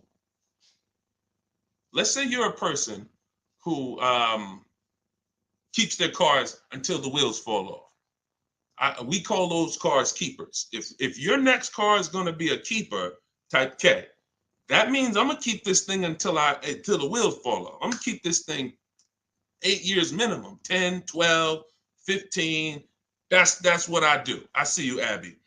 Now, the benefit about buying a car and keeping 8+ years is you get to outlive all the depreciation. Your car loses X% of value the day you get it. And whether you drive it or not, if somebody came and parked a car outside your house right now and said, "Hey, this car is worth $30,000. It's yours." Now you say, "I don't drive. I already got a car. I don't need it." You come out a year later, is that car worth $30,000? You didn't drive it. See, this is your first. You didn't put a mile on it. You didn't touch it. It just stayed out there. It was worth 30 when they dropped it off. Is it worth 30 today? A year later? Exactly. Here's what I'm telling y'all. That's the first deep lesson on depreciation. See, if you get that, now you're getting the clue of why leasing is not about how much you drive. People who say, "Oh, I like to drive as much as I want to, so I buy my cars because I don't want to pay for the mileage." Here's the revelation. You pay for the usage of the car whether you use it or not, whether you drive it or not. It's going down. The more usage you put on it, the faster it goes down. So leasing is not a matter of how much I drive. Leasing is, if I get a great lease deal, we're going to talk about that. All lease deals aren't created equal. And these commercials we see that say, "Hey, 3,000 down, 8," these are not lease deals. I'm going to show y'all some lease deals over, I'll actually probably show y'all one in the next couple minutes. Great lease deals are not advertised. They're made in secret. No one really knows about them. The great lease deals are not advertised. Great deals are not advertised. Great deals are not advertised. So you can't judge the lease pricing by what y'all see in these commercials, or it's not going to make sense to you. But when you get great lease deals, it is no comparison.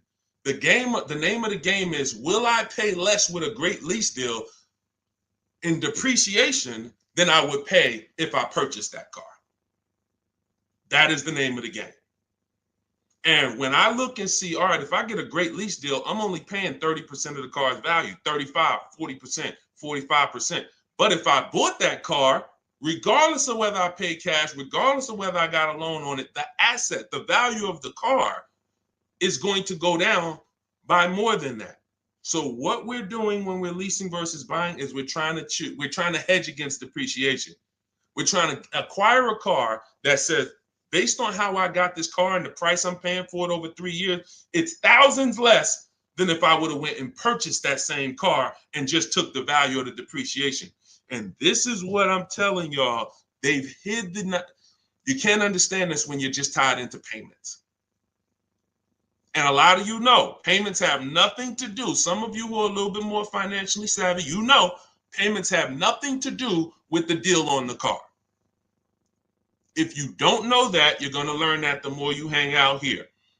Payments have nothing to do with the price of the car, the deal on the car. That's just the financial tool. That's just what you've attached to the asset. If you go and you overpay $10,000 for the car, doesn't matter if you got a loan on it. Doesn't matter if you did no money down. You overpaid by $10,000 for the car itself. That's focusing on the asset. So leasing, y'all, is for people who don't keep their cars more than 8 years. It's that simple. If you do not keep your cars more than 8 years, you cannot outlive the depreciation that the car is losing. The money, you go out, slap 30 grand into a car, that car is losing money for you every single month.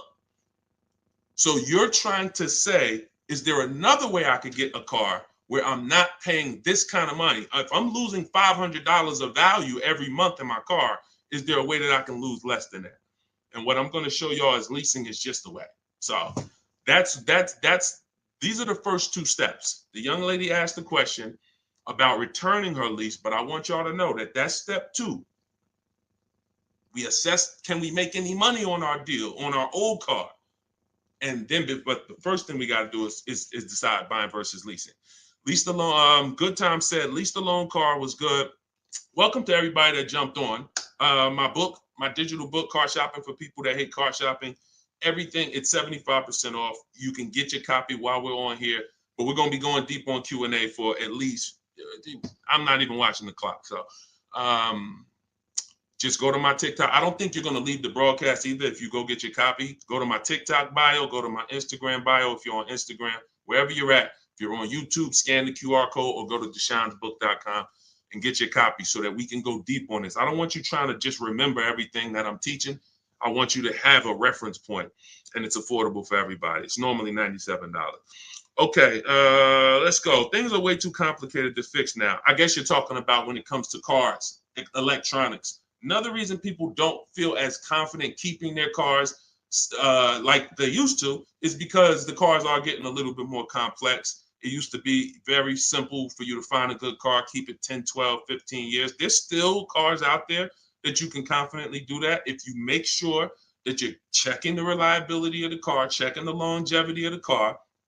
We do this on Google. We have to make sure the cars we're buying are good cars. Then we can certainly avoid, you know, a lot of these cars. But yes, that is a lot of people don't feel as confident keeping cars long term as they used to. How about a lease to buy at the end compared to straight out buying? Cousin Al, that's a good question. He said, how about buying a lease to purchase? Who's heard of that? Who's heard that term before? A lease to buy on a car. You may have heard it with a house. If you've heard that, if you've heard that, let me tell you why that's a bad idea. We're mixing two strategies. See, there's nothing better than for the long-term person than us buying a long-term car, making sure we pay less than everyone else. That we're gonna do that. We're gonna get you stay around me. You learn from what I do, what I teach. You're gonna get below market car deals, new cars, leases, pre-owned cars. The best way to save the most money on a car is to buy it. You could decide new or pre-owned. It's really pre-owned, and you keep the thing 10, 12, 15 years. Because your cost per year is going to be so low. When you look at how much money you paid for the car over the long run, it's going to be like, wow, I only paid $2,000 per year, or $500. The longer you keep. The second best way is buy a new car, keep it forever. Brand new, keep that thing 12, 15 years. But most people are not doing that. And if you're not going to do that, that doesn't mean you can't switch up. But if you say, Deshone, for my next car, can we keep sending the TikTok likes up? If y'all are enjoying this, could y'all please hit the like button? We got probably 400 or 500 people on here still. If you could hit the like button, that would be great. And I see all the gifts. Thank you. Everybody who's sending roses on TikTok, gifts and all of that, stars. Thank y'all very much. But what you got to know is, what is the strategy for this next car? Is that 8+ years? Then I'll buy it. There's nothing better than that. I'm going to buy it. But you got to realize buying comes with what, y'all? Maintenance, upkeep, repairs. That's what it comes with. But we win when we buy. We win 8, 9, 10, 15 years later is when we win with a purchase. You don't win with a purchase 3, 4, 5 years because the person who's leasing is paying so much less than you. If they got a great deal, they're paying so much less than you to drive a brand new car. It doesn't, like, you don't win. You can't win. But in the long run, you will. So you got to ask yourself, this next car, is it 8+ years or is it less than 8 years? And if it's less than 8 years, then I got to go to my lease strategy. And that could be for my, you know how many people out here, y'all, they're like, oh man, I buy my cars, I keep it till the wheels fall off. I'm not leasing. Yeah, but what about your spouse? What about your children? That car you buying for your 22-year-old college student, are you think they keeping that car for 8 years like you are? No, probably not. Then you should be thinking about, you shouldn't even be thinking about, you should be going to the lease play for them.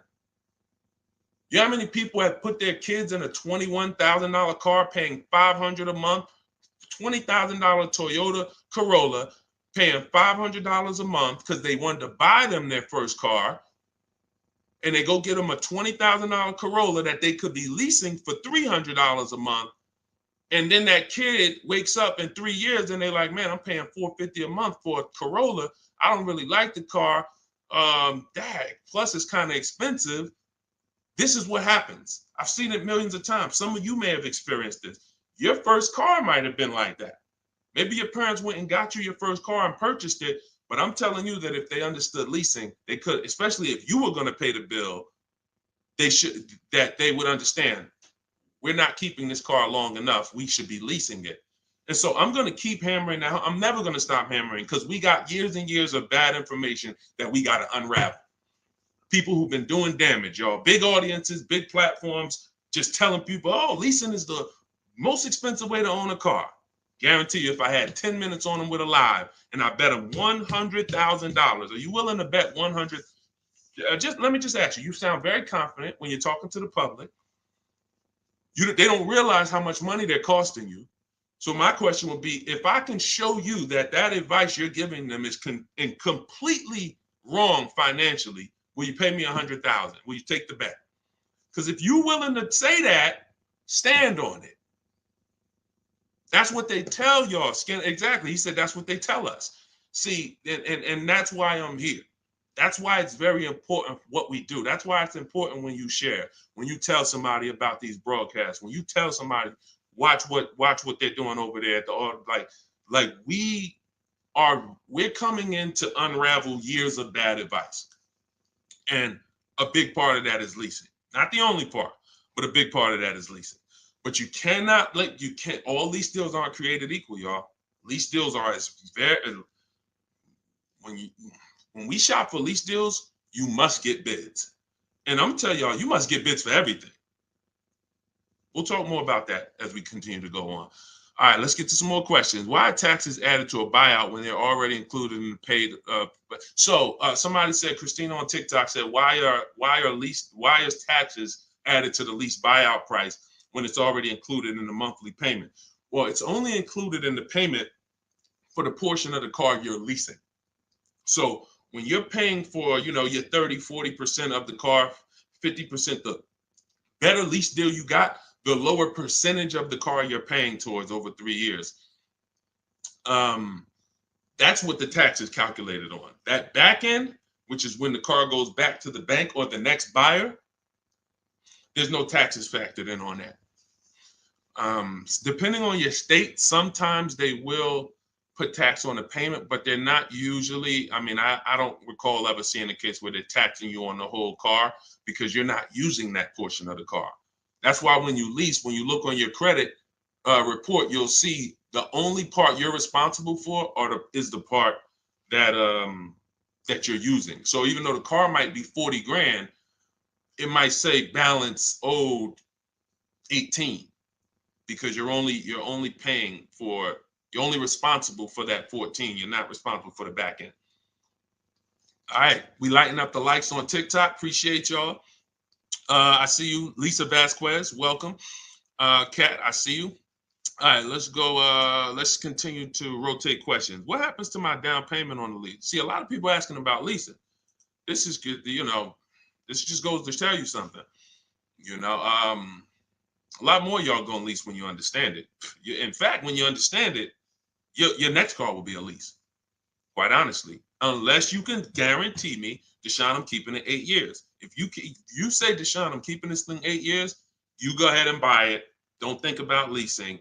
Go ahead and buy it. But if you cannot confidently say I'm keeping this car at least 8 years, and you're gonna learn, I'm gonna do a upcoming show where I show y'all my screen. So if you're on TikTok, make sure you're on YouTube or make sure you're on Facebook. If you're on Instagram, because y'all are not going to be able to see my computer screen when I actually go deep and show everybody, my screen and we compare. I'm going to show you all the numbers because I'm not going to sit here and I don't want y'all thinking this is my opinion. This is by the numbers. So Good Time says, what happened to my down payment on the lease? So you should only do a down payment on the lease after you've already verified you got a great deal. Pay attention. This is very important. Once you down payments, y'all, never come into play until we verify we got a great deal. This is all in my book, Car Shopping for People That Hate Car Shopping, my digital book. You can download your copy. Go to deshonsbook.com. It's 75% off for a couple minutes. You won't leave the broadcast, but I don't want you to miss the opportunity. The book is great value at $97, but for our official book launch, we're doing 75% off. So you can scan the QR code or go to my Instagram or TikTok bio. Get your 75% off book. So when you are doing the down payment, whether you're purchasing or whether you are leasing, it's critical that we verify we got a great deal on the car before we ever talk about payments. This has always been. How many of you have had this question? You're looking at a car and they say, hey, what do you want the payment to be? What's your goal? What's your goal for your payment? Type a $ if you've heard that question. What's your goal for the payment? Thank you, Say What. I appreciate all the compliment. I appreciate it. If you've heard that question, type a $. What do you want your payment to be? What's your payment goal, right? Here's why that's not important. And here's why you never feed into that. If you feed into that, you run the risk of focusing on the payment structure and not the price of the car. You also run the risk of focusing on the payment structure and not shopping for your own interest rate and letting banks bid on your loan. When we do an episode, we'll do a show that is about structuring our deals, and you'll see that when we start getting our financing, y'all, we never want to let anyone run our credit until after we found our car. Because what people are trying to do, y'all, is they're trying to run your credit and they're trying to give you a time limit. Now you have a hard inquiry, but you also have a time limit to go find a car. That's not good. They might give you 30 days or 45 days, 90 days before the approval expires. It's usually 30, 45. That's a problem because now we're out there rushing. But when it comes to down payments, we are only structuring our deals after we found our car. So I teach you how to get bids on your lease. Get bids on your lease, get bids when you're buying a new car. Once you find the dealer that gives you the lowest bid, now you come in and you see how you want to structure the deal. You must get bids first. And the way we shop for leases, I'll tell you about how we shop for purchases too, but the way we shop for leases, we must get all these offers because there's so much money that could be hidden in a lease. It's ridiculous. People would love for y'all to come in and lease and come in and say, oh man, Deshone said, I'm gonna start leasing. Now you go in and they structure you a lease deal. It looks better than a purchase, but it's still not a good deal. So that's why we gotta know when we are shopping for leases, we are always shopping offers with, here's how you shop them. This is in the book, but if y'all want to try to remember this, be my guest. You are getting your lease deals, your offers with first month's payment total out of pocket. First month's payment. Now look, when you shop for a brand new car, you are always getting your offers with tax, title, license, all fees included.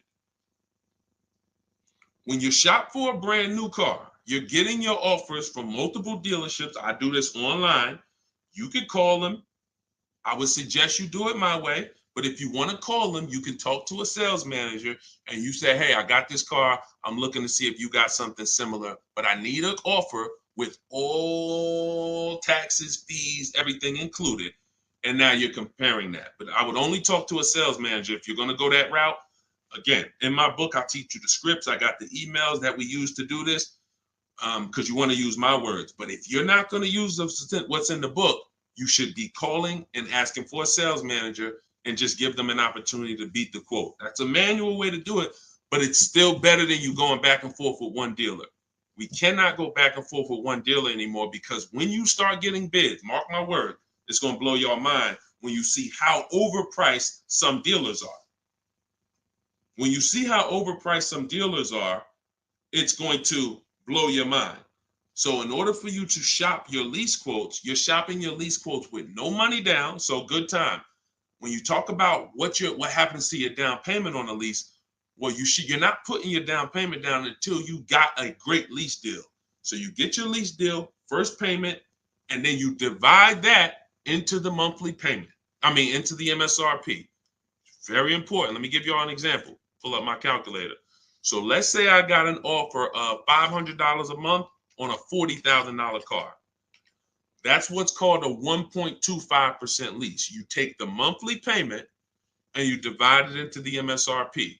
That gives you a percentage. The lower percentage, the better the deal.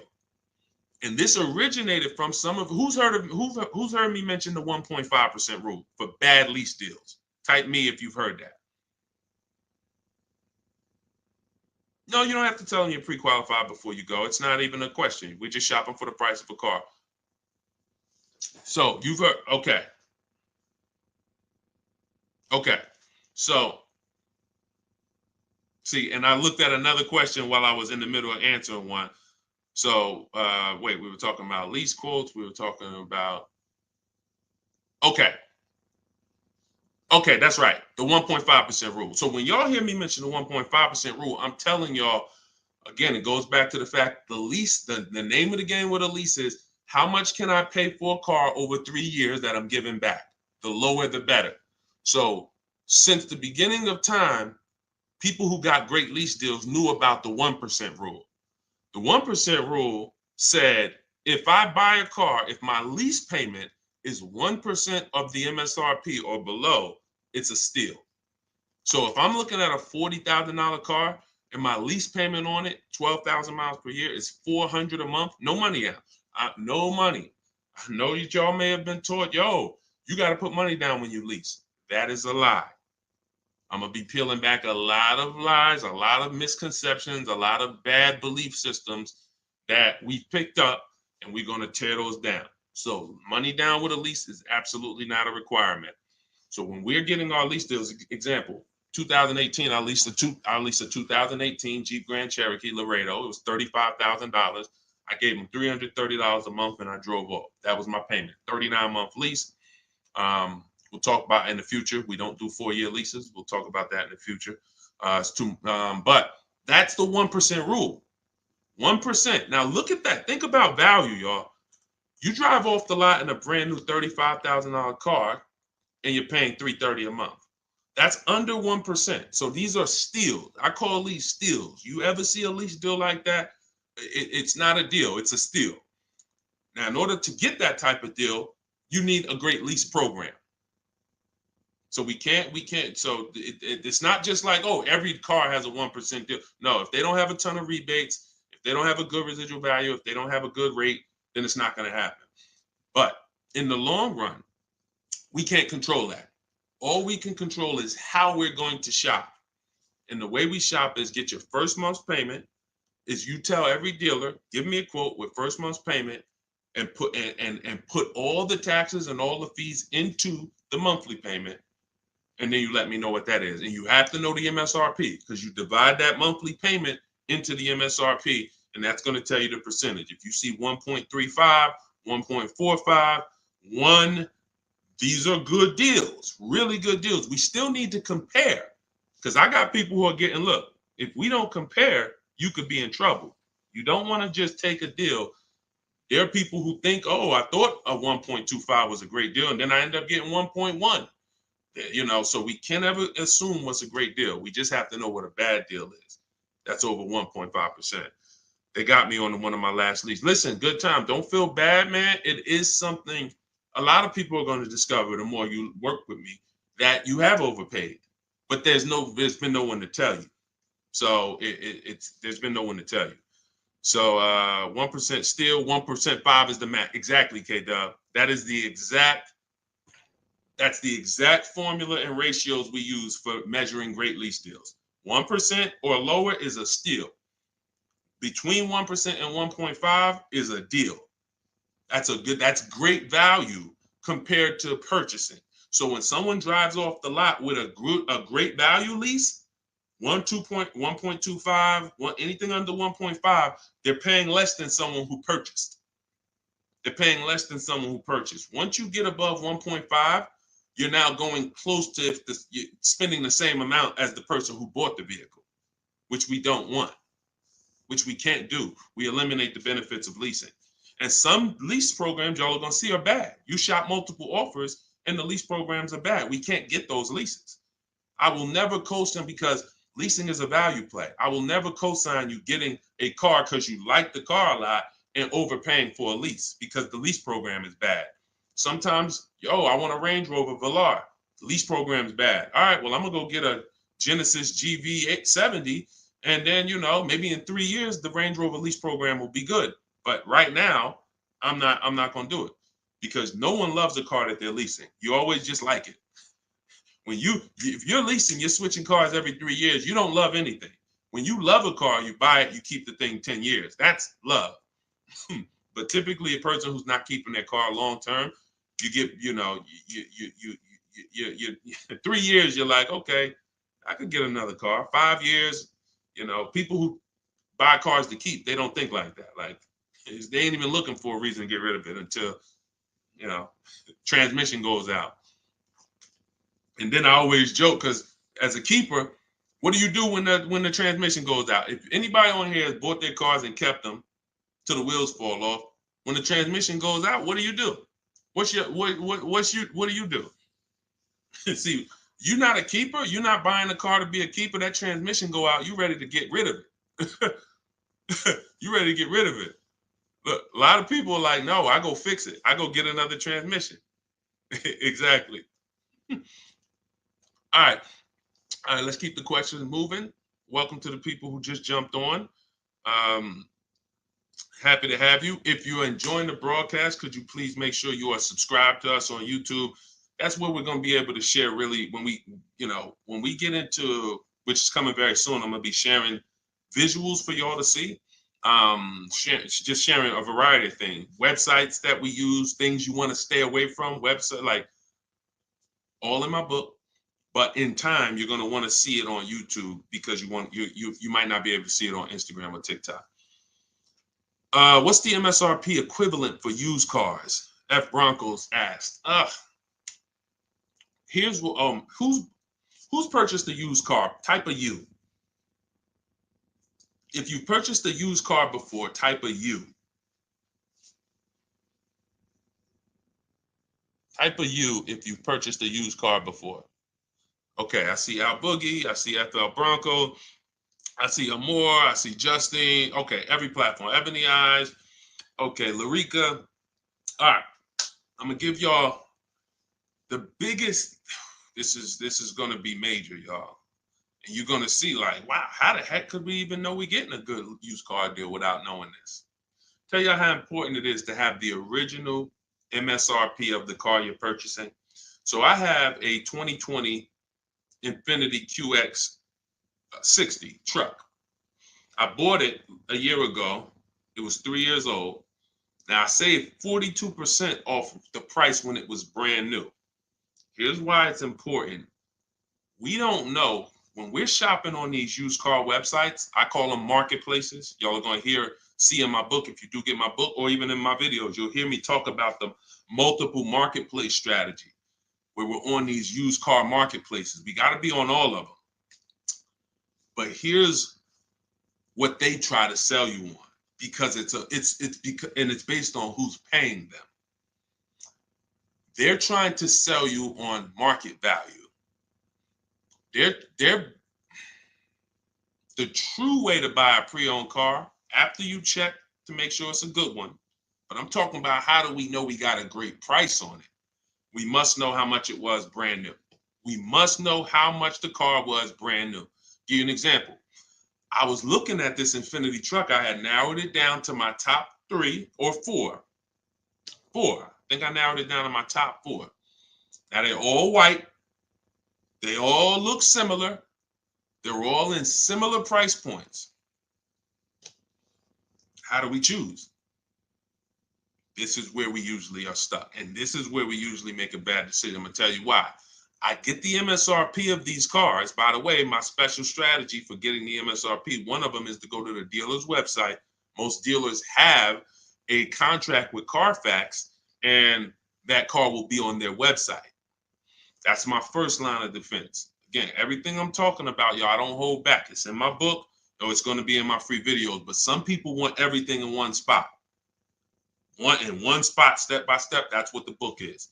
75% off in my bios, or go to Deshone's book or scan the QR code.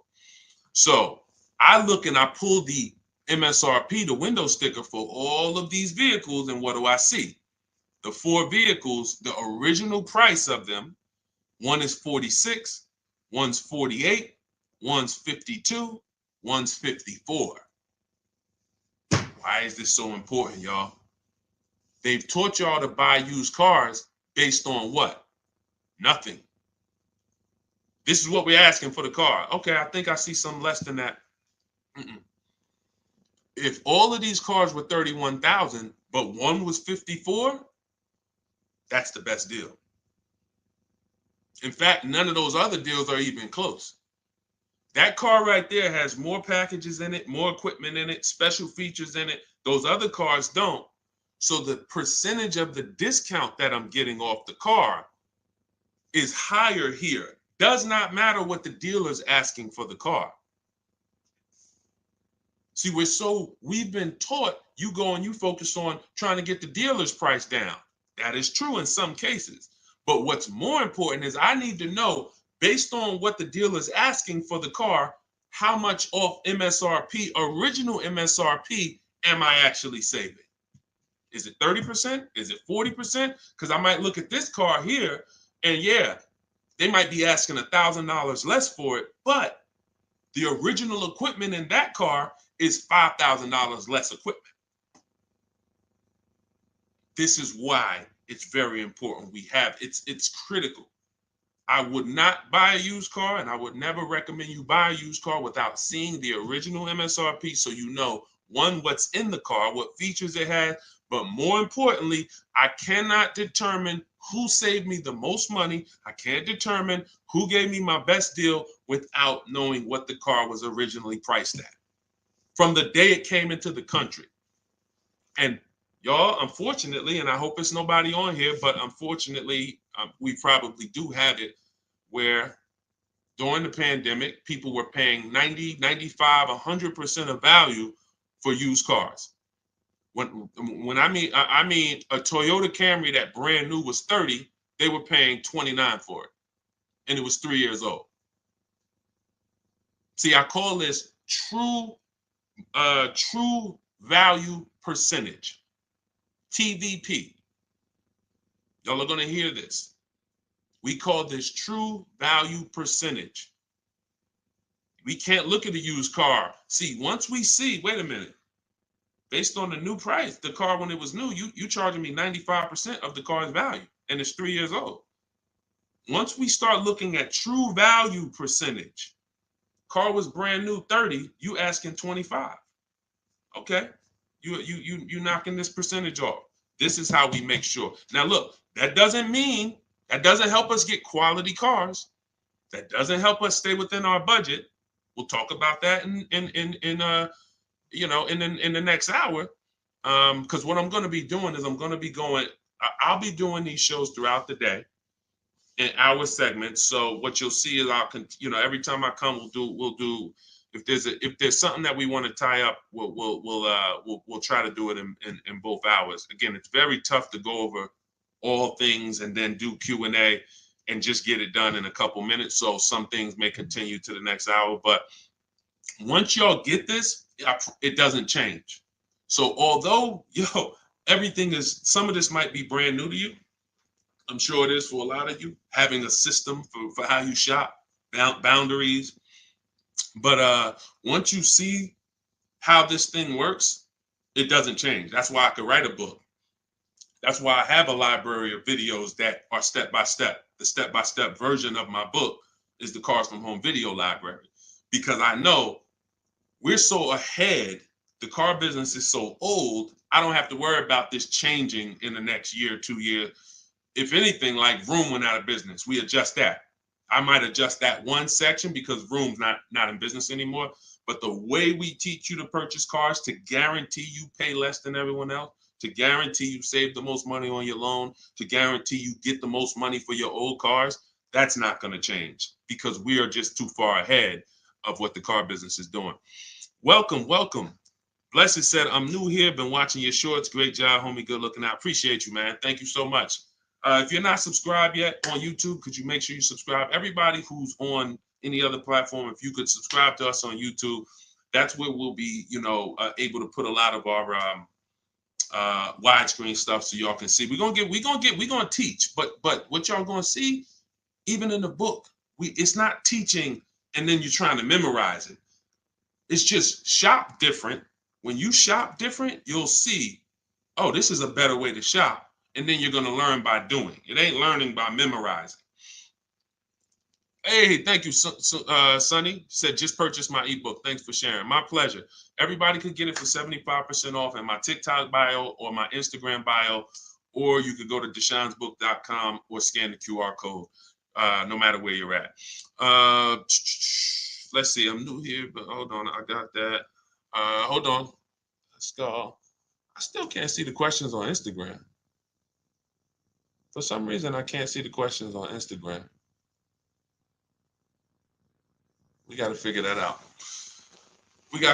Now, here's what I will say. If you stay on long enough, somebody's going to ask you a question, because a lot of you, it's going to surprise you, but I know it.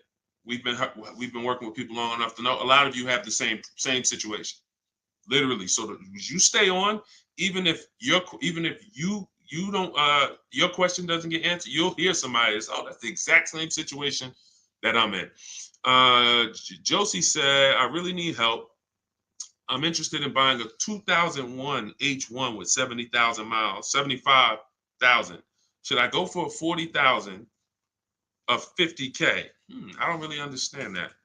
I really need help. I'm interested in buying a 2001 H1 with 75,000. Should I go for 40 or 50K? So I'm guessing you're saying I'm buying a 2001 Hummer with 75,000 miles. Or either is that asking price is 75,000? Should I go for 40 or 50K? No, we go for whoever wins the bid. See, we can't get into, here's where this could hurt us sometimes. You know what we do? We save a certain amount off the price of a car, and then we want to carry it to our next deal and say, well, we should save the same amount on this car. No, because we don't know what the programs were that allowed us to save 7,000 off that car. And I'm talking about new. Pre-owned cars, this is different. Pre-owned cars, you go to the market and you see who has the lowest car for the money. So we're not going local. It's two favorite words, y'all. And some of you, let me see who's been with me for a minute. See if anybody knows. What's my two favorite words when it comes to saving money? And again, this is, I haven't been live and we haven't done this in a, does anyone remember favorite words? Y'all wouldn't know on YouTube, I don't think, unless I used to say this a lot on TikTok. Oh, Alicia said they got kicked out of Instagram. Okay, so come on over to TikTok. All right, it still says we got a lot of people on Instagram, but that's good to know. Okay, we'll check that out. Does anybody remember my two favorite? All right, anyway, I'm gonna tell y'all, and now y'all will know this going forward. And I want these to be your two favorite words: multiple offers. Multiple offers. Very important. When I tell you, when you make multiple offers your two favorite words, you are going to save so much money. It's crazy. So I'm not buying something and there's only one of them out there. I don't have anything to compare it to. That'd be like me walking into the grocery store and I want chips. I really want some barbecue chips. And I go into the aisle and it's only one brand of barbecue chips. Wise Barbecue is the whole store. Now, I don't know if they're charging me a good price because I don't have anything to compare it to. They might say, oh, bag of chips, $4.99. Is that good or not? Well, we don't know.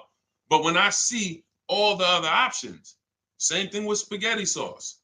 I need to see all the options. Same thing if some of y'all were buying a TV. If you had to buy a TV right now, if you had to buy a daggone 100-inch TV, are you worried about overpaying for it in this day and age? No, because you know, man, I'm going to go to Amazon, I'm going to go to Best Buy, I'm going to go on this Walmart.com, and by the time I see some options and see what they pricing at, I'm going to be able to choose the best one in 10, 15, 20 minutes, right?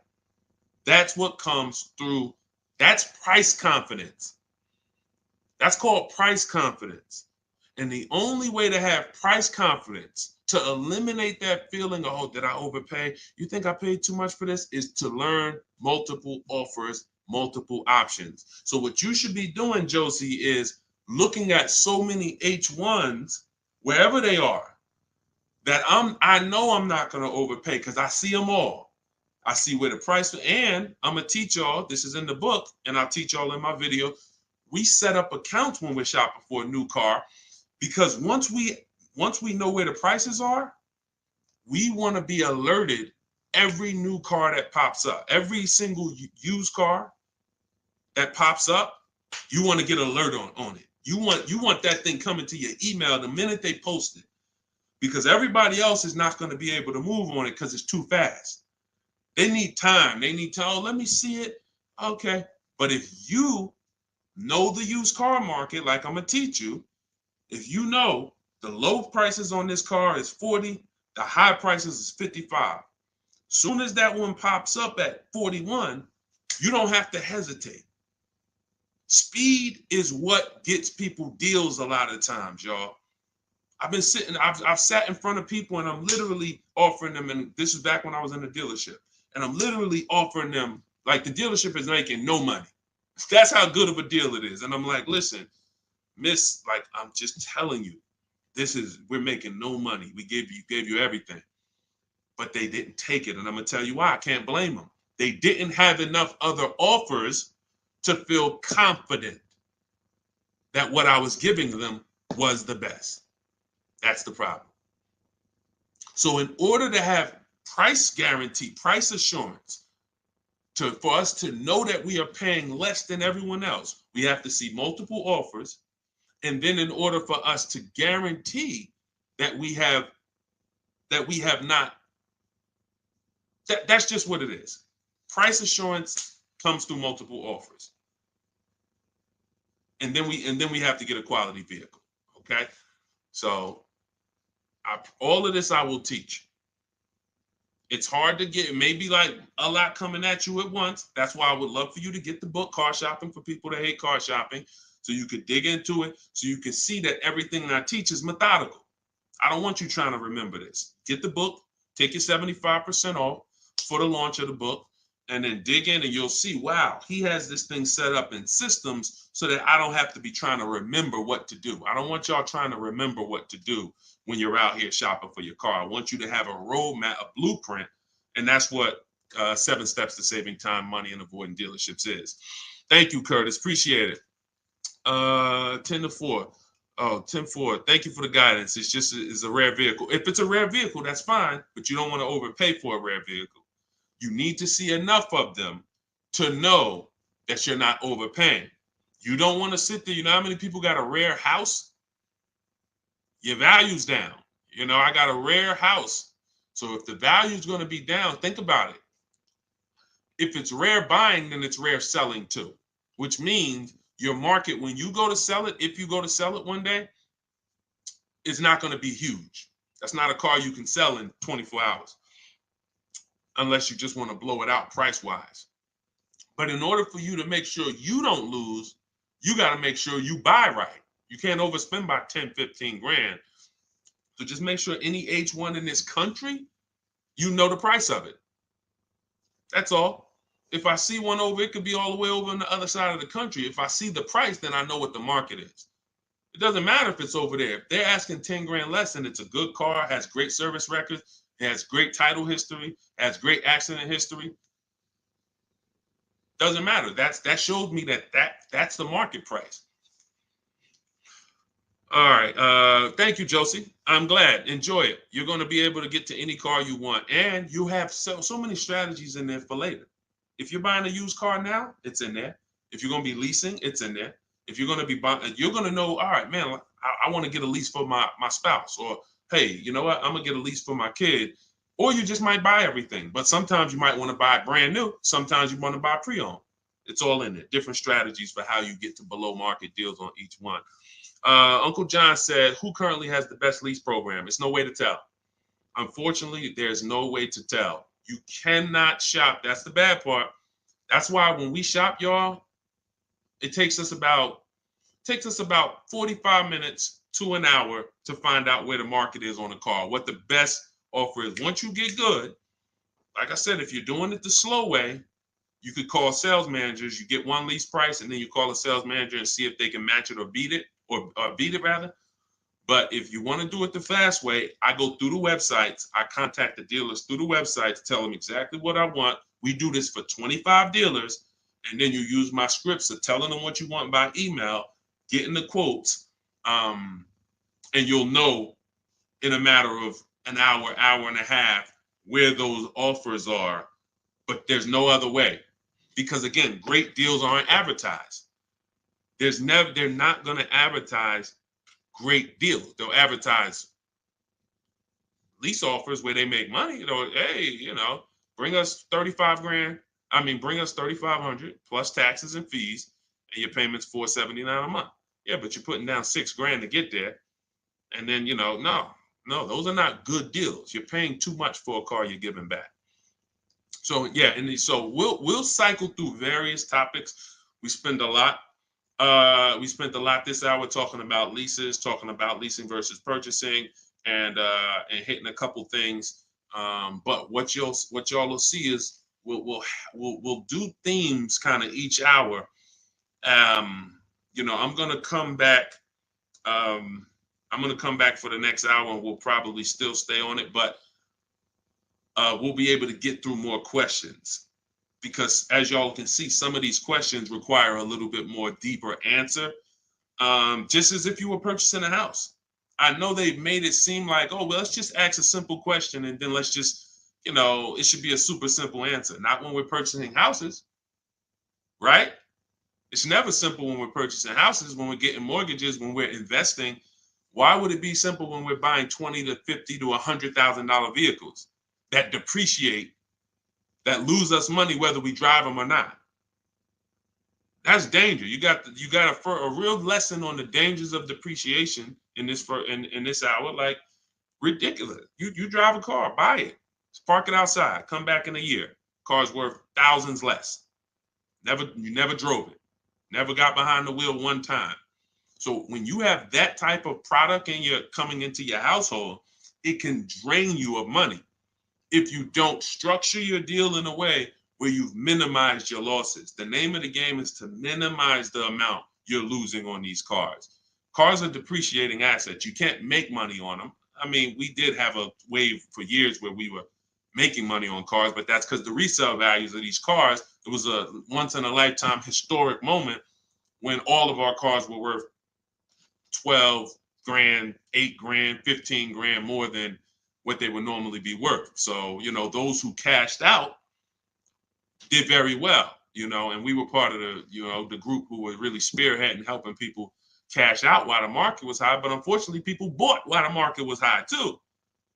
So this is, we'll be talking more about these things every hour. So lease good for bad credit. Now, what you're gonna have to do is set yourself up.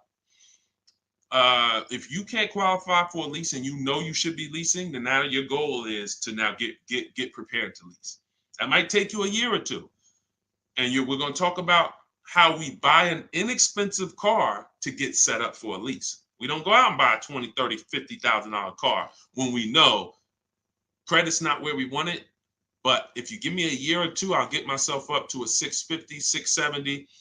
I'll use an inexpensive car to build a good payment history, because I'm paying more for interest because my credit's not good. So the last thing I want to do is buy an expensive car and have a higher interest rate. Now, when I go to switch out of that car in 2 years, because I'm ready to get my brand new lease, now I got 10 grand of negative equity. That's now, first it was credit stopping me from getting the lease. Now I got too much negative equity stopping me from getting the lease. These are two things we want to avoid when we're trying to set ourselves up. And the way we do it is we make sure we buy the least expensive car we could get a loan on. We want the smallest loan possible. And then we get a reliable car, and our plan is to switch out of that car in 2 years. Make the payments, pay the higher interest, but that's okay, because in 2 years, I'm driving something brand new off the lot and I'm leasing it. So that might not be the ideal car. In fact, it shouldn't be. But some people go and say, well, if I got to do that, man, I'm going to go and get the Dodge Charger with the Hemi engine, and now you're buying a $30,000 car, $25,000, and you're putting that interest on top, and now you're buried. So you're not going to be any closer to getting a lease in 2 years than you are today. We don't want that. You got to bite the bullet And if you got a ton of money, I'll show you how to get it done, and you can get a little bit of a nicer car. If you got bad credit, but you got 10 grand, you don't have to get a $10,000 car, but we need to work these things accordingly, because the key is a small loan, reliable car. That's the key. Okay. TikTok's telling me my live's going to end in 60 seconds. Okay, so we will be back. Y'all are going to see, like, this is going to be what we do, especially during the book launch. My new digital book, Car Shopping for People That Hate Car Shopping, has everything in it I teach. Y'all know from my videos on social media, I don't hold back information. But if you want everything in one place, in a step-by-step written format, this is where you get it. It's called Car Shopping for People That Hate Car Shopping. 7 steps to saving time, money, and avoiding dealerships. And that's going to allow you to take what I teach, mastering the art of shopping from home, mastering making dealers and banks bid against each other for your business, and so that you can be confident. But please make sure you subscribe so that you can get, and if you're on our email list, you'll get notifications of when we go live so that you can make sure you jump on. If you're in the market for a car, we want to make sure you are armed with everything you need to save tons of money. So thank you, We West Coast, a lot. Appreciate you. Instagram, we're going to get y'all involved, because somehow I'm seeing some of the questions and some not. Now the questions on Instagram popping up. That is so weird. But I trust that y'all got value, because, again, many of you do have the same questions. So we'll be back in the next hour. You'll get a notification if you're on our email list. Jump on. But if you get your book, I hope you enjoy it. I can't wait to hear your success stories, and I'll see you shortly.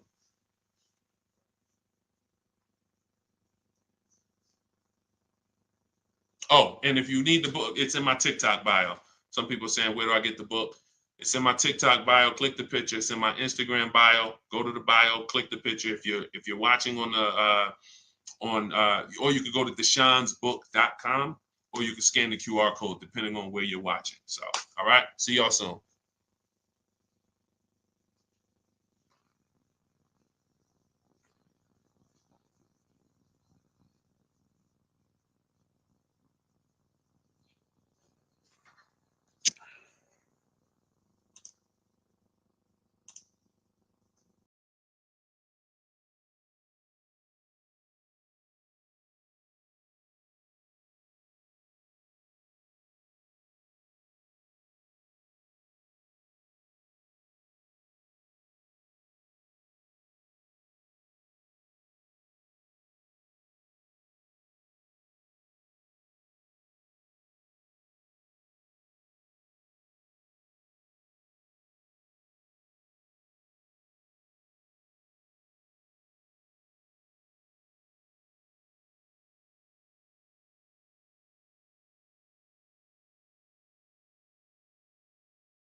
Down a little bit more. Why ask about the MSRP? This question is from TikTok. You need to know the MSRP for several reasons. If you're leasing, you need to know what percentage are you paying relative to the MSRP, because the 1% lease rule has always been based off the MSRP. If you got a lease payment and it was 1% of the MSRP, like $40,000 is the MSRP, your lease payment is $400 or less, then you basically stole a vehicle. And that rule has been around since the beginning of time. So when it comes to purchasing a used car, you need to know the MSRP, because how do you know how much you're saving if you don't know the original MSRP? How do you know how much you're saving? For instance, I bought a pre-owned Infinity truck a little over a year ago. I paid 31 and change. I knew that the original MSRP was 54,545. Without knowing the MSRP, I wouldn't know how much I was saving off the original. And that's the only thing that's really important when you are shopping for a used car and you're trying to make sure you're getting a great price. There's other things you got to be concerned. There's 2 main things when you're buying a used car. Got to make sure you're getting a great car. You need a quality vehicle, That has nothing to do with price. Then the second thing is you got to make sure you're getting a below market deal and make sure you're paying a great price for it, in which case you must know the MSRP. Great question. Great question. All right, we got Dolan. Dolan will be bringing in questions from all platforms. We're live on TikTok, Instagram, YouTube, and Facebook. So just start typing your questions, and we're going to get to as many as we can in the hour. And, you know, if you have a follow-up question, I'm just going to try to blitz through. So you can certainly throw up the next question whenever you're ready, Dolan. I'm 8K under. My credit is challenged. My car is in danger of getting repossessed. What do I do? All right. This one's also from TikTok. I'm 8K under. What do you mean 8K under? I'm probably underwater. I'm going to assume that means you're underwater, negative equity. If that's the case, then what you want to do is you want to get the, so you're at negative equity, but then you're also behind on payments. I mean, you got to catch up on the payments. I mean, you could try to refinance. You're going to have a hard time. Negative equity, you can't sell it. If you had positive equity, you could sell it. You gotta make money. It's grind time. Like you know, there's certain things in life where we have bills, and the only situation we can do is pray and go and make money. You know, without money and bills, anyone's going to, you know, and this is a hardship, but this is without money or somebody to help you. I can't think of anything. You have a payment due. So, you know, the best thing you could do right now is to focus on how you can make some money so that you can pay the car. Negative equity isn't the biggest problem. The biggest problem is the car is in danger of being repossessed.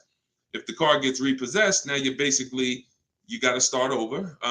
It's not the end of the world, but you're certainly going to have to start over because you're gonna have a repossession on your credit, and you're gonna have to buy a car with bad credit. I would be trying to rebuild my credit. That's what I would be trying to do. Make money, and if the car gets taken, you got to start rebuilding your credit. Follow Shonda Martin. She's a great resource on all these platforms. And but yeah, man, money answers to all things. Book of Ecclesiastes. So figure out how to make some money, man. Work overtime, double shift, second job, start a business on the side. As long as it does, you got to make some money. Can't make car payments without money. So go ahead, Dolan. Wish you the best, man. Keep me posted. This one's from Instagram. On a 3-year-old used car, what percentage from original MSRP should I be looking at for a price point? It goes by comparison. You should be compared. Without something to compare it to, you won't be able to see the actual, what the discount should be. You need something to compare it to. We do these live shows. You know, we got a couple hundred people on here already. The goal is to figure out through comparison shopping what you should be doing and what you should be paying. Hold on one second, y'all.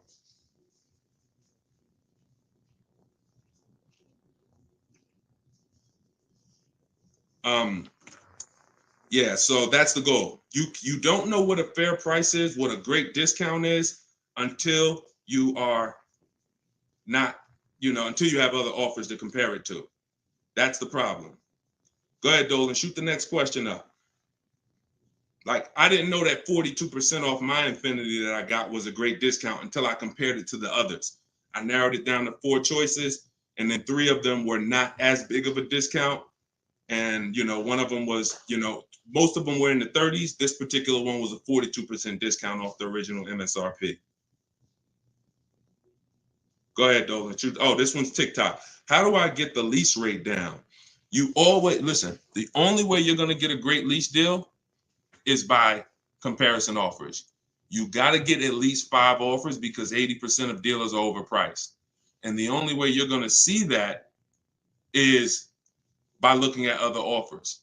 See, most of the questions y'all are going to find out have to do with you shopping for cars the way you shop for other things in life. You shop for everything else. When we get great deals, it's comparisons. Everything we do is a comparison. Now, the only way you have price assurance is through comparison. and knowing if somebody tells you, we guarantee no one will beat our price, or hey, Walmart says you could buy this item and if you find it at a lower price, you know, we'll match it or we'll beat it. See, that's price assurance. That's comparison. That gives you peace of mind of knowing I'm not overpaying. And the only way for you to bring that same piece, the reason why we're able to, and for those of you, if this is your first time on a live with us, type 1. If you've never been on a live stream with me, type a 1 in the chat. See how many first time people we got. How many people first time? What y'all are going to see is what I'm teaching you to do is shop for cars the way you shop for everything else. Because the way you shop for cars now, you don't shop for anything else like that. Okay, Ronnie, I see you, Stoner Kid. Okay. I see you, Amelia. Okay, Batman, good to see you. Edgar. Okay, Paul, we got a lot of first-time people on here. So what you want to do is start shopping for cars the way you shop for everything else. And we get great deals by comparing offers. Now, some of the people I'm going to introduce you to and the way they've gotten their deals is by using what I'm teaching you. Everything that I teach comes out of my new digital book. It's called Car Shopping for People That Hate Car Shopping. 7 Steps to Saving Time, Money, and Avoiding Dealerships. So in that, I have 2 systems for how we comparison shop. One's for new cars and leases. You got to get at least 5 offers. And some of you are like, Deshone, how do I get 5 offers? Well, you stay on. We're going to talk about that. It's easy to do when it's online, but you won't see how different the prices are. When you see, man, everything seems overpriced, it's because you're dealing with what I call the 80%. Dealers that are the 80% are overpriced. They're going to charge you as much as they can because they don't think you're going to find the 20% dealers that are going to beat those offers. So when you talk about how to get a lease rate down, like you look at somebody like Danielle. This is Danielle's lease. She just got a lease on an Audi not too long ago. $44,000 vehicle. She paid $550, no money out of pocket. She just gave him $550, drove off. No down payment. So a lot of the things you're going to see, this is the reason why I represent the Unlearn, Relearn brand. Because a lot of what you've been using, you got to unlearn. It's not going to work here. But I'll help you do that. I hope you do that. So for the launch of my new book, you can get yours for 75% off in my TikTok bio. It's normally $97. It's 75% off while we're on the broadcast. You got 30 minutes. And Instagram bio, you can get yours. And if you're on YouTube and if you're on Facebook, I'll put the link for you guys. Y'all can get yours. But that's how you get lease rates down. Comparison offers. Making people bid for your business. Stop negotiating, guys. And start making people bid. We'll talk more about that. Go ahead, Dolan. Shoot the next question up. We're taking questions from all platforms, Facebook, Instagram, YouTube, and TikTok. And could everybody who shares invite somebody? If you're a sharer, I appreciate it. I always give, we're trying to figure out something special we could do for the sharers because there's nothing, I told y'all, inbox me. If you got ideas, what could we do to reward or come up with something for the sharers? Because you guys are the people who help us spread this message. I appreciate all the new people, but I want to do something special for the sharers. Please DM me ideas of what we can do because we want to make it a regular part of our broadcast. All right, I see you, Sharice. Thank you. All right, go ahead. This one's from TikTok. Can you ask for additional discounts since you're an educator? See, the problem is if there's a rebate, then you'll get it when you reveal it. If there's a first responder rebate, you can't depend on a dealer to tell you about it. Some of the 80% won't tell you about it. Some of the 80% won't give you the whole thing. If it's a $1,000 rebate, maybe they'll tell you it's $500. We don't trust the 80%. When I was in the dealerships, I saw how the 80% moved. The 20% are the people those are the people you have to find. It's not, you can't just walk in. You don't, unfortunately, there's 17,000 new car dealers in this country. They don't have labels on them. There's not one that say, we're the 20% that beats everyone. You have to find them and you need a great a bidding system.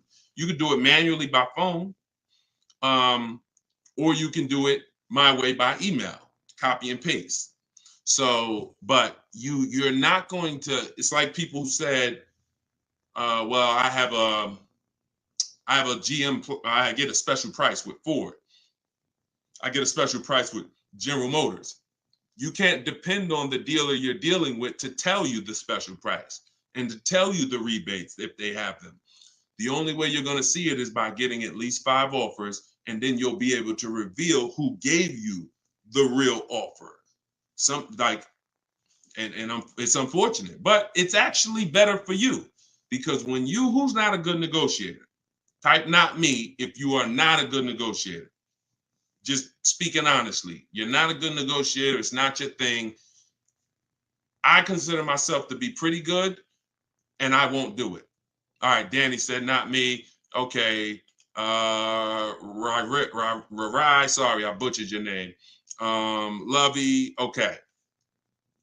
This is going to work for everyone who's not a good negotiator. Now, I am a good negotiator, but I won't shop that way. I'm always going to get bids, because if you're negotiating with the 80%, they're so overpriced. Even when they drop down a couple $1,000s, you're still overpaying. That's the whole point. That's why it's best for you to sit at home where you're in control. You can use my way, which is email. We copy and paste. I have a strategy in my book. It's called 25 to 5, where you're going to connect with 25 new car dealers. This is only for buying and leasing new cars. This is not for used cars. I have a different strategy for that. But you're going to sit at home. You're going to connect with 25 dealers online in about 20 minutes. And that's going to get you 5 offers using my scripts, using my replies. Now, the manual way to do it is to pick up the phone, call, and speak to at least 5 sales managers. But you need to get 5 offers. That's the only way you're going to see how much money that the 80% were trying to overcharge you. Does that make sense? And it goes with the same thing with military discounts. Doesn't matter. Special pricing, employee pricing. You must shop multiple offers, because you can't trust the 80% to actually give you the real numbers. All right. Go ahead, Dolan. Bring the next one in. We're taking questions from all platforms. Did I post that link? The book is not good for used car. Absolutely. That's just my system. You're going to hear me talk about 2 systems of shopping multiple offers and options. One's for new cars and leases. That's called the 25 to 5. One's for used cars. That's called the multiple marketplace strategy. When we shop for used cars, we have a different strategy. You must shop for your best used car offer in a different way than your new cars. It's very different. They're both in my book. Y'all will hear me talk about them on my videos, on my social media videos if you've seen them, and you'll hear me talking about them on the live. 2 totally different shopping strategies based on your goal. All right, this one's from Instagram. When you walk into a dealership, the salesman comes at you right away. Can you tell him you're just looking for now, and I'll come get you when I see something? Of course you can. So using what I'm telling you, you should not spend more than 30 minutes in a car dealership ever. Tons of people that you'll see, the more you stick around this broadcast and the more you learn and the more you see our community over here. We've been doing this for 3 years, teaching the public. We've got 1,700 people we've worked with personally, a couple thousand books. People are using this stuff. It's not just the saving of money, it's time. You shouldn't be in a dealership if you're not there to test drive, or if you're not, see, we have something we call shopping, not buying. Very different. That's actually step 4 in my book. There's 7 steps. The last step is delivery. Step 4 is something I call shopping, not buying.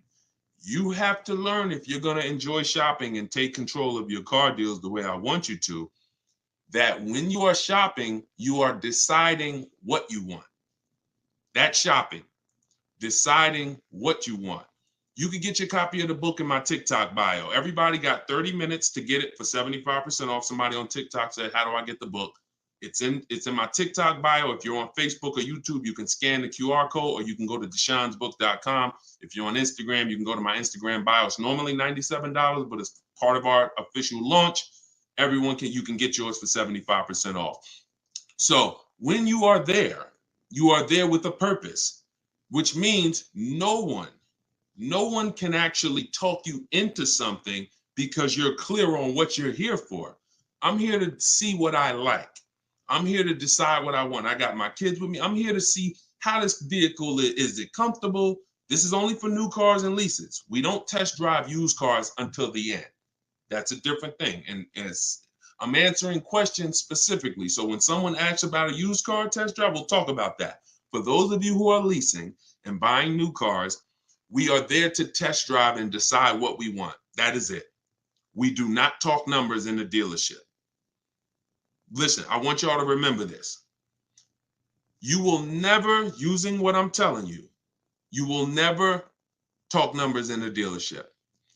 If you are coming there to see a used car, the deal is made already before you get there. Your numbers, everything should be established online. That's the multiple marketplace. There's a very simple process that you can follow for shopping for used cars. By the time you walk in the deal, who's ever had a dealership that they had to walk out of? If you've ever had a dealership where you had to walk out of, type me if you've ever walked out. Somebody wasted your time. Somebody tried to, whatever. You went there and you're like, man, I'm leaving. This isn't good. I'm glad you did that, but I want you to get to the point where no one can even waste your time. That's what I want you to get to, which means every time you walk in a dealership, for a used car, the deal is made. You're just there to test drive it, verify everything you did online. We'll talk about this. And then you're taking the car or you're locking up that deal, not taking it because, you're locking up the deal. Now, with a new car, you are there to test drive only. I'm deciding what I want. And here's look, you got to be able to ignore this. Let this stuff go. Hey, can I talk to you? Hey, let me just show you these numbers. Hey, we got some real good deals this month. Hey, you know what? Have you seen the specials? Hey, we got a special price. Hey, we're taking off Hey, we're paying over $2,000 for people's trading. Hey, we're buying old leases back. All of this stuff, it got to just be, that junk got to go using what I teach, because that stuff works for other people. It probably has worked on you in the past. Now, you're not going to let people throw you off this agenda anymore.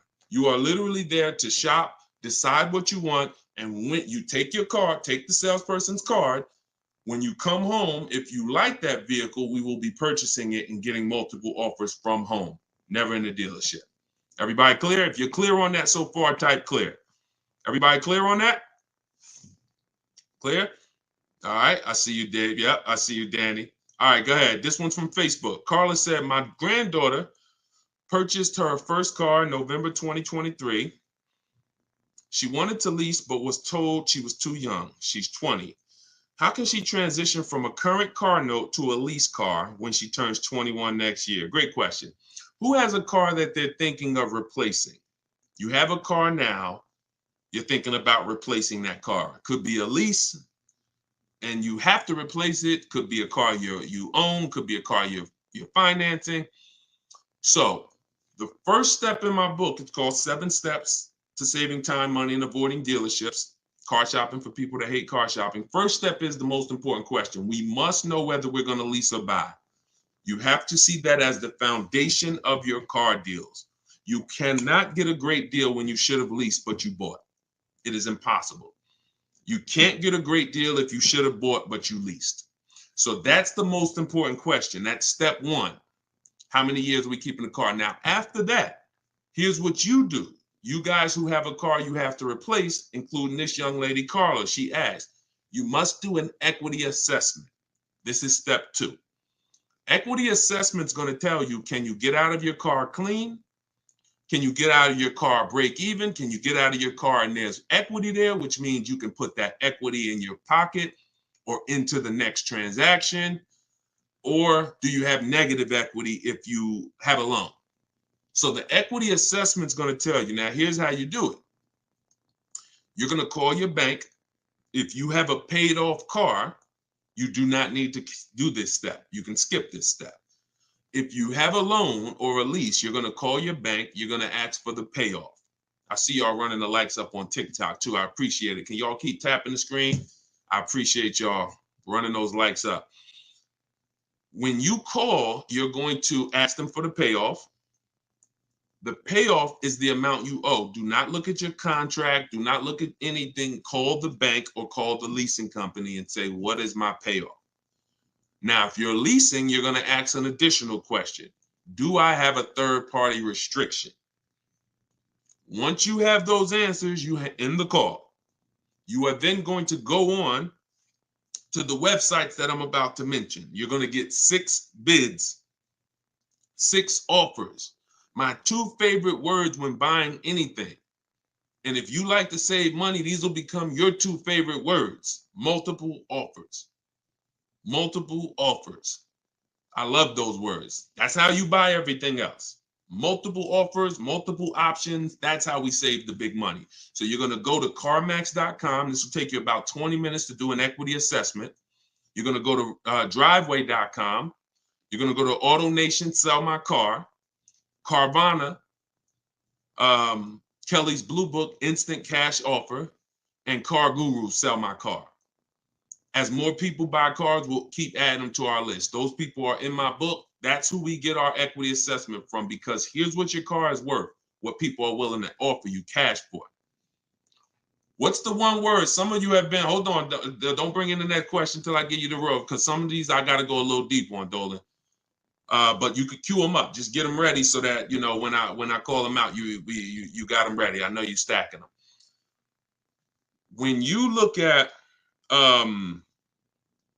you know, getting 6 offers, what's the one word that we don't use anymore? Let's see if anybody was on here. Maybe you were on here for the last couple broadcasts, or a lot of you are new, so you may not know.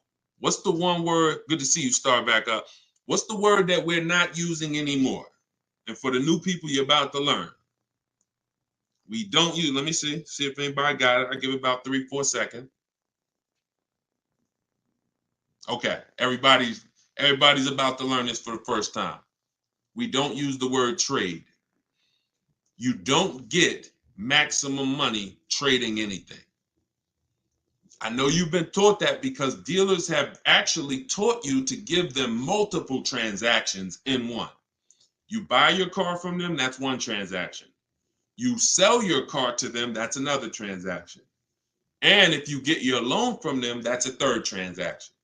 All of these are separate transactions. And how big is the money in them? I'll break it down to you like this. You can actually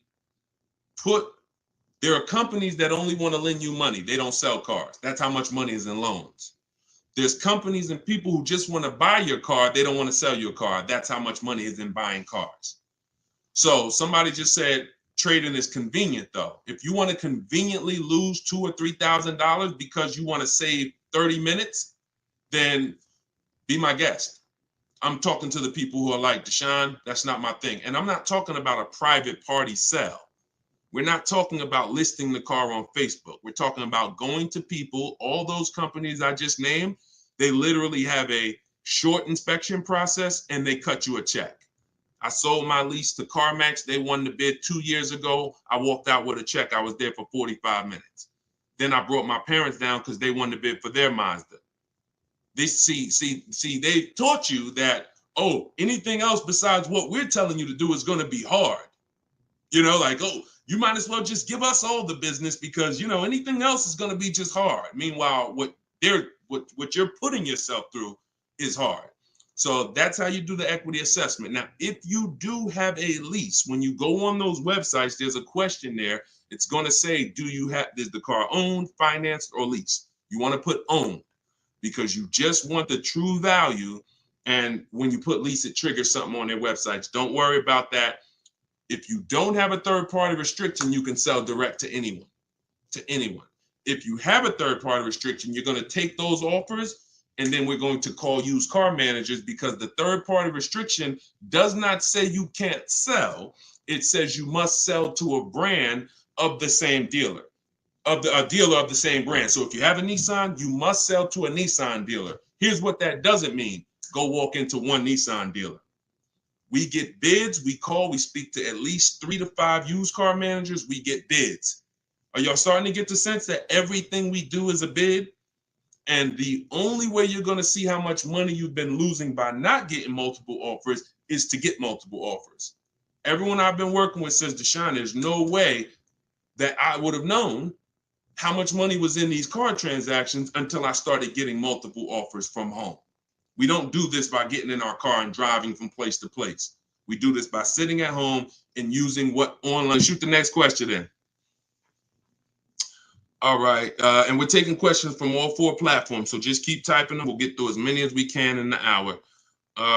Erica, this one's from YouTube. I purchased a used vehicle from the dealership, and 2 weeks later they called me and asked me to bring it back because the previous owner wanted it back. Can they do that? Mm, mm, that's a nightmare. Mm.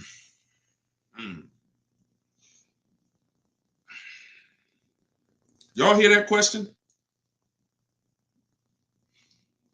Erica purchased a used vehicle. 2 weeks later, they called, asked to bring the car back because the previous owner wanted it back. So it's less about your transaction, and it's more about if the transaction with the original owner was legally closed. If they left the transaction open, now if I'm you, do you have your paperwork? You have all your loan? And here's the most important thing. Has the loan been funded? Is there a new loan attached to that vehicle under your name? Are they in the process of registering that vehicle under your name? Now, here's where you could be dealing with the crap that the 80% of dealers who are scumbags. This is what they do sometimes. They'll take a car from a customer. They're waiting for the title. They technically don't have the legal right. They have the legal right to sell the car, but there's a loophole there probably because they haven't gotten the title from the owner. And if the owner comes in and says, you know what, I changed my mind, and the owner's holding the title. But what I would do if I'm you, somebody got to call me. I want to look at your paperwork. If you have a loan, Erica, whatever bank you're going through, I would call them, and I would call if the bank knows you and they've established an account number for you, and they're like, yes, Miss Maxwell, we know you, then I'm holding on to the car until somebody comes and pries it from my hands because I have a legal right to this car. There's a loan under my name. You have my money. You have started this process. If none of that's in place, then, and it sounds like, it sounds like you dealt with a scumbag dealership, but that's what I would do. I'm not just giving up the car because you said, oh, the owner wants it back. The old owner wants it. That's not my problem. You made a deal with me. I have paperwork that is binding, and you work that out with the owner. Because that happens sometimes. Dealers do some crappy stuff, or dealers don't cross their T's, dot their I's, and then and then the owner comes in, the original owner who traded the car. That ain't got nothing to do with who you sold that car to.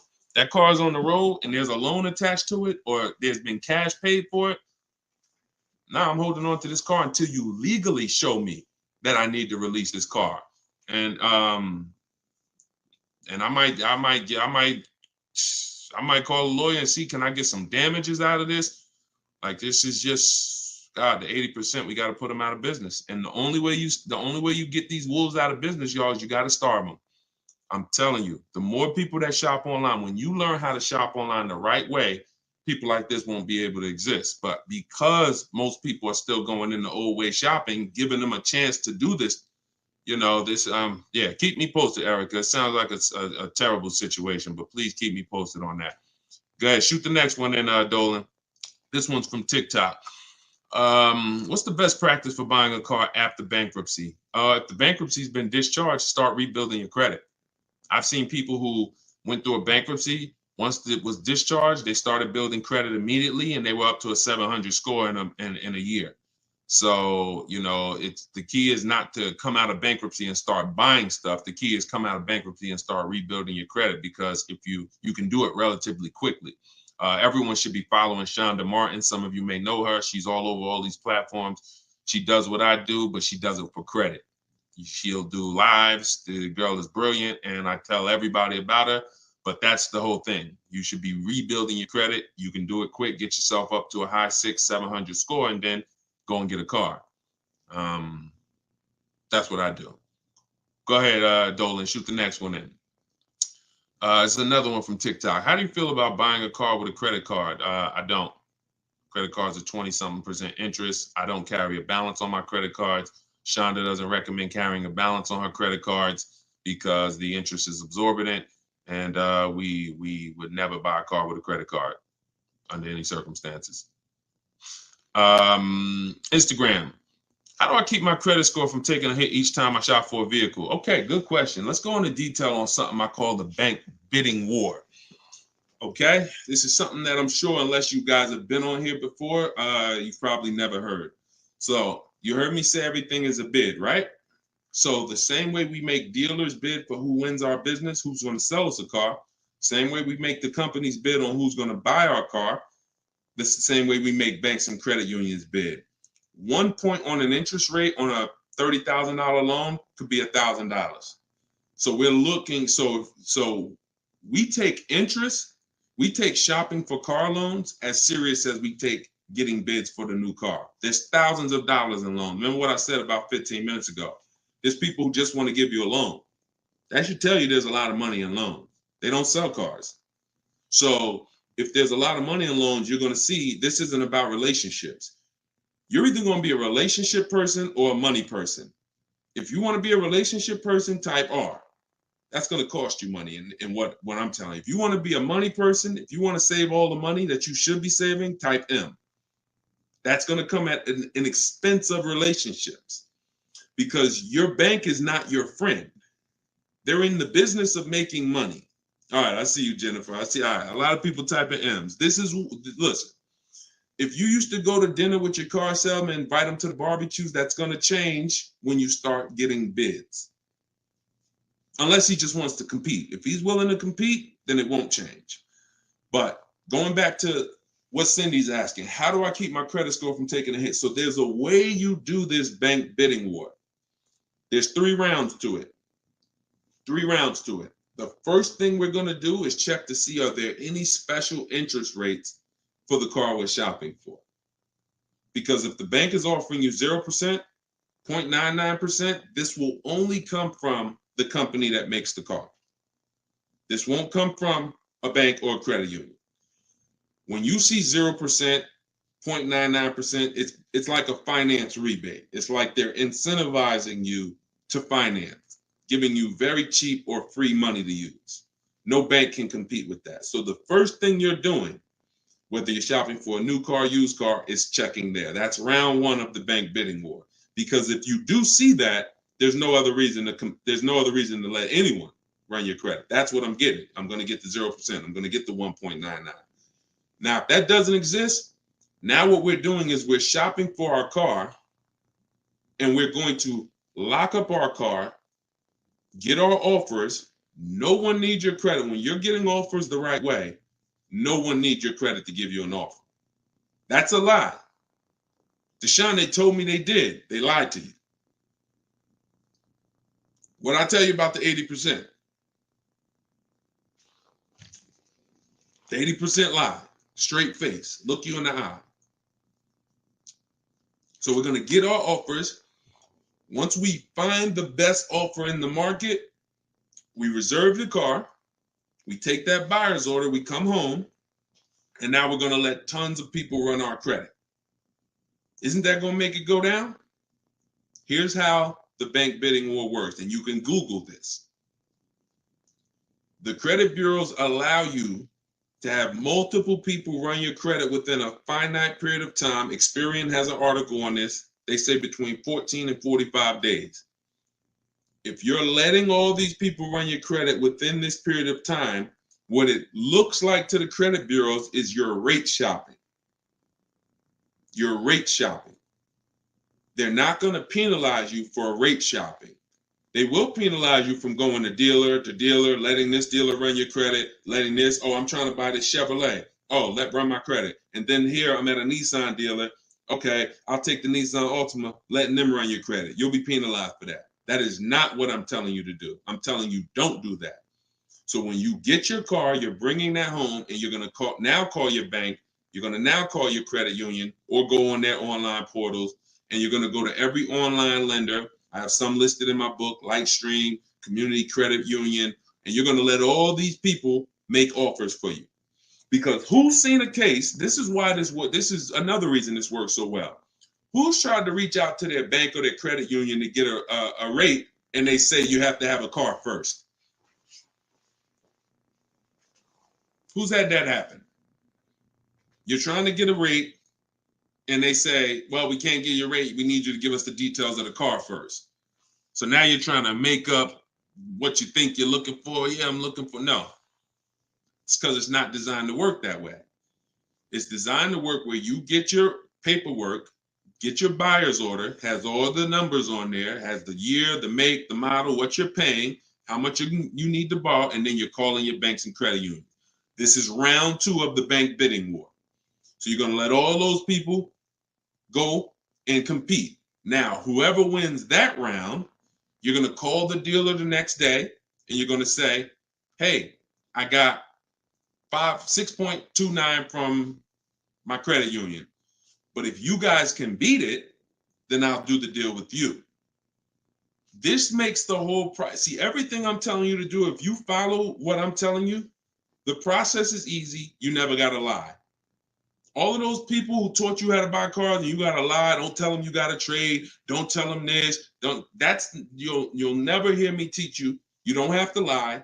And the dealers will enjoy working with you to 20% because you're now giving them an opportunity. And it's very different, y'all. When you got a car, when you have a finance manager who's trying to beat the rate you got, here's the difference. And we'll get ready to queue up the next question, Dolan, not yet. Here's the difference. When you don't have a finance manager trying to bid and beat what you have, they're going to their banks and they're asking the salesperson, what's the most you think they'll pay? What's the highest rate you think they'll pay? All right, quote them at this, and then let's see if we can negotiate on the rate. That's what it is when you don't have an offer. But when you give them that, when you found your car, locked it up, and then you call the salesman or you call the finance manager and say, hey, I got 6.29. If you can beat it. Now, here's what they're doing. They're reaching out to all their 10, 15 banks and saying, let me see if I can beat this rate. Very different. And only one or two things are going to happen. They're either going to call you and say, hey, look, I tried my hardest. I can't beat the rate. Thanks for the opportunity, but you got a great rate. In which case, you have something that we want, which is, who knows what we want? When it starts with a P, this is when we guarantee we paid the best price for everything. Who remembers? Well, I can't say who remembers because we get new people on this broadcast every day. I swear. All right. Price assurance. So when y'all hear me say price assurance, what that means is you don't drive off anymore hoping you got a good price. Talking to your spouse, hey, you think we could have did better? You think this interest rate was too high? Could we have got a better interest rate? No. Price assurance means you guarantee you couldn't have paid a lower price for the car. Nobody could have paid because you got bids. Nobody could have gave me a lower interest rate because I got bids. Nobody could have gave me more for my old car because I got bids. That's the only way we get price assurance. And all of this is done while you sit at home. So this is in my book, Car Shopping for People That Hate Car Shopping, 7 Steps to Saving Time, Money, and Avoiding Dealerships. If you want everything I teach in one spot, it's there. You can get your copy for 75% off. It's normally $97. And you can go to my TikTok bio. It'll be in your inbox in literally 5 minutes. The reason it's a digital book too is because things change. Vroom just went out of business a couple months ago. They used to be one of the people who competed for our business. If you guys had, your book and you had bought it and then it was a print book, because some people say, Deshone, is it in print? This is the reason, one of the reasons why it's not. If Vroom is in that print book, what happens? Now I got to jump on live and say, hey guys, volume 2 of my book is out because things have changed. Get your volume 2. I don't want to do that. You get this one time, and then I update it when Vroom went out of business. I updated the master file. Everybody who opened their book, no matter what, it was relevant. And that's one of the biggest reasons why it's a digital book. So you can grab your copy for 75% off, but you got 30 minutes. Once the timer is 0, it goes back up to 97. In my Instagram bio, in my TikTok bio, or you guys can, I'll put the link right here for you guys on YouTube and Facebook. You can go to deshonsbook.com. Oh, wait, I put the wrong one. I put it in my bio here. All right, Dolan, you can queue up the next question. Keep typing your questions, y'all. We got some more time. We're going to try to get through as many as possible. And we're pulling them from all platforms. We're on Instagram, we're on TikTok, we're on Facebook, and we're on YouTube. So we're pulling questions from all platforms. This one's from TikTok. Can you use the equity in your lease towards the purchase of a used vehicle? Most certainly, Eddie, the equity is yours. Once you identify your equity and you know how you're going to get it, who you're selling to, you can either put that money in your bank account or you can use that as a portion of you can use that towards your next car deal. That's your money. Your money. Go ahead, next one. This is another one from TikTok. I need a bit of advice. My son totaled his car. It was a loan Honda. Should I lease or buy this time around? I'm looking into maybe lease an electric vehicle, but I never have leased a vehicle. Okay, it's a very good question. Should I lease or buy? Let me show you. Some of you, let me show you this. Let me ask a very important question. In my book, this is called Step One. Whenever you hear me say the most important question, this is what I mean. It's the first thing you do. When you want to buy a car, when you like, hey, I'm thinking about a car, this is the first question you ask yourself, and it's the most important question. How many years are you keeping the next car? Come on in, and everybody type your comments. Keep that question up, Dolan. Everyone who's car shopping and who will be soon, how many years are you keeping the next car? Lula, if you just jumped on, I don't come to dealerships because we shop online. So there's no way for me to come to a dealership with you. If you stick around, you'll learn how we shop. There's no reason for you to need somebody with you when you're in your house making car deals. Everybody answer. Everyone who shop, I want you to actually think about this. How many years are you keeping the next car? We're answering that question, Rob. Just tap into the broadcast and what I'm answering before you, because we're literally answering the question someone just asked, should you lease or buy? And the more you stay on the broadcast, because many of you are in the same situation, the more you're going to see someone's going to ask the same question as you. So just listen, and then, most times your question's going to be answered. All right. If it's electric, 3 years. Buying all cash. How many years are you keeping the next car? I got to just pay attention to the people that are listening. I'm sorry. All right. Hyla, I see 3 to 4. Vivian, I see 3 years. All right. 6 years. Okay. 3. Okay. 8 years. Okay. So the first question you're asking yourself, should I lease or buy? You're going to replace that question with how many years am I keeping the car? Now, if the answer is 8 or more, then you should buy. I'm going to tell you why. This has nothing to do with how you're paying for the car. A lot of you may get attached to, if I'm paying cash, does that change anything? If I'm getting, it doesn't, because the expense that you need to avoid that's losing you the most money is what I call the unseen expense. It's depreciation.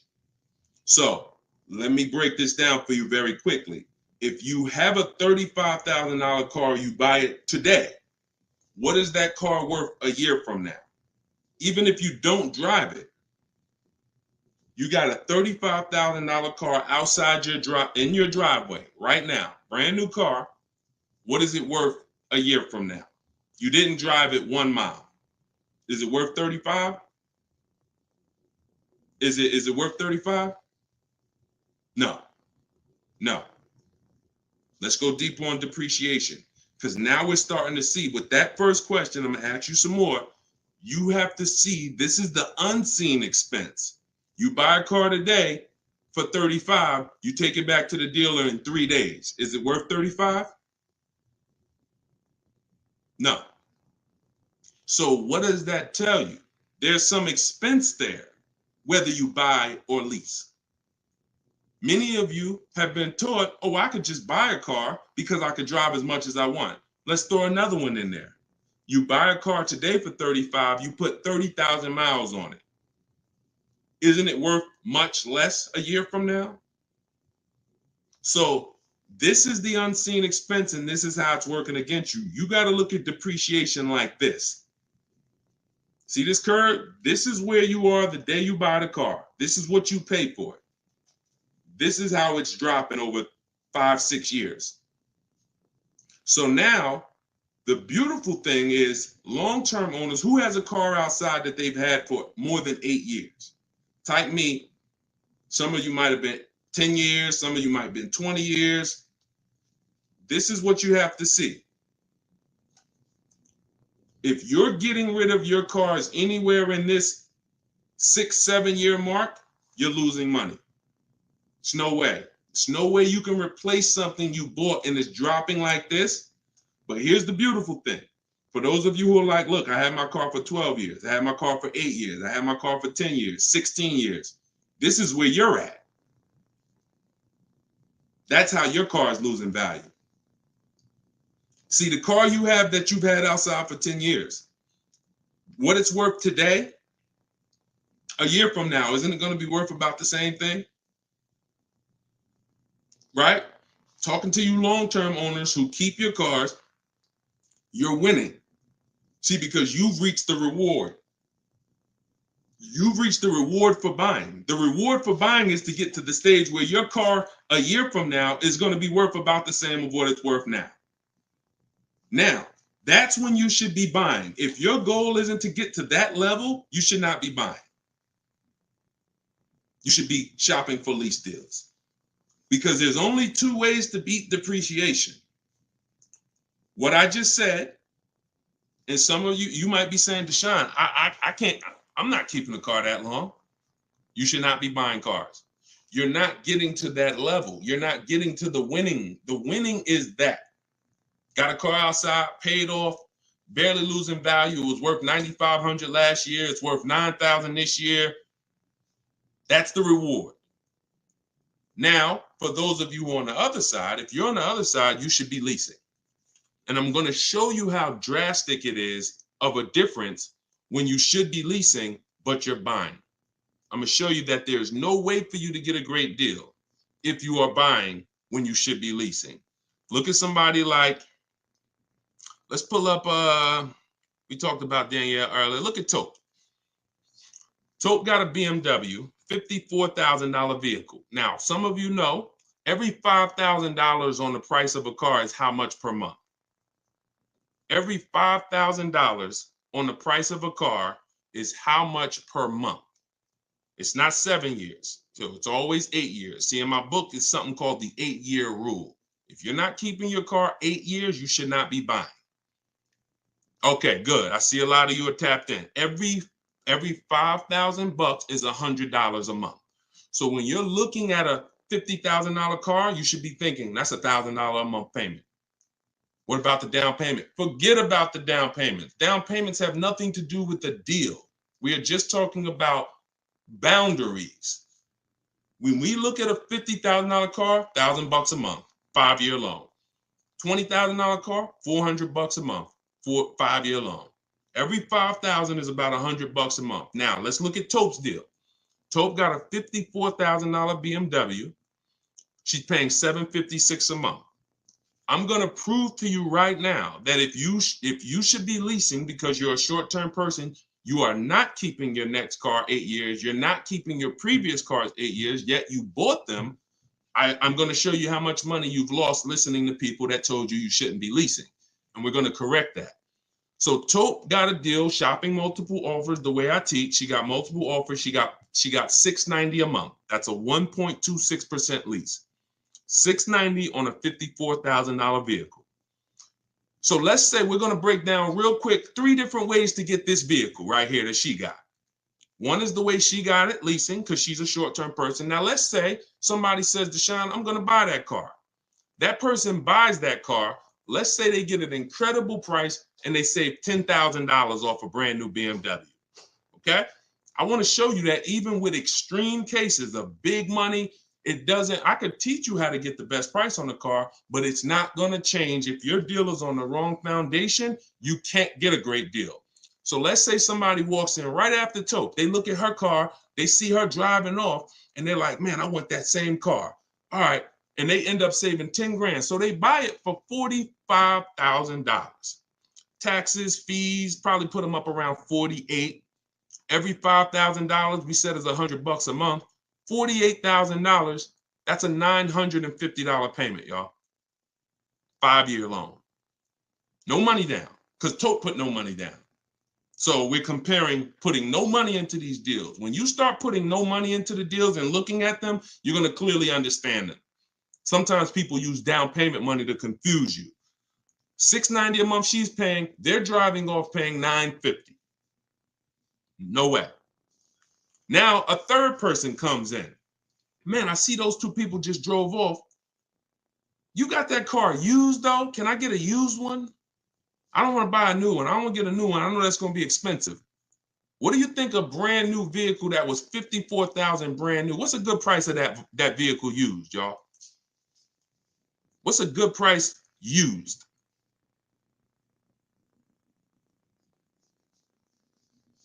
I want to hear it. Somebody throw something out. 40? Okay. 40? I'm going to take the lowest number.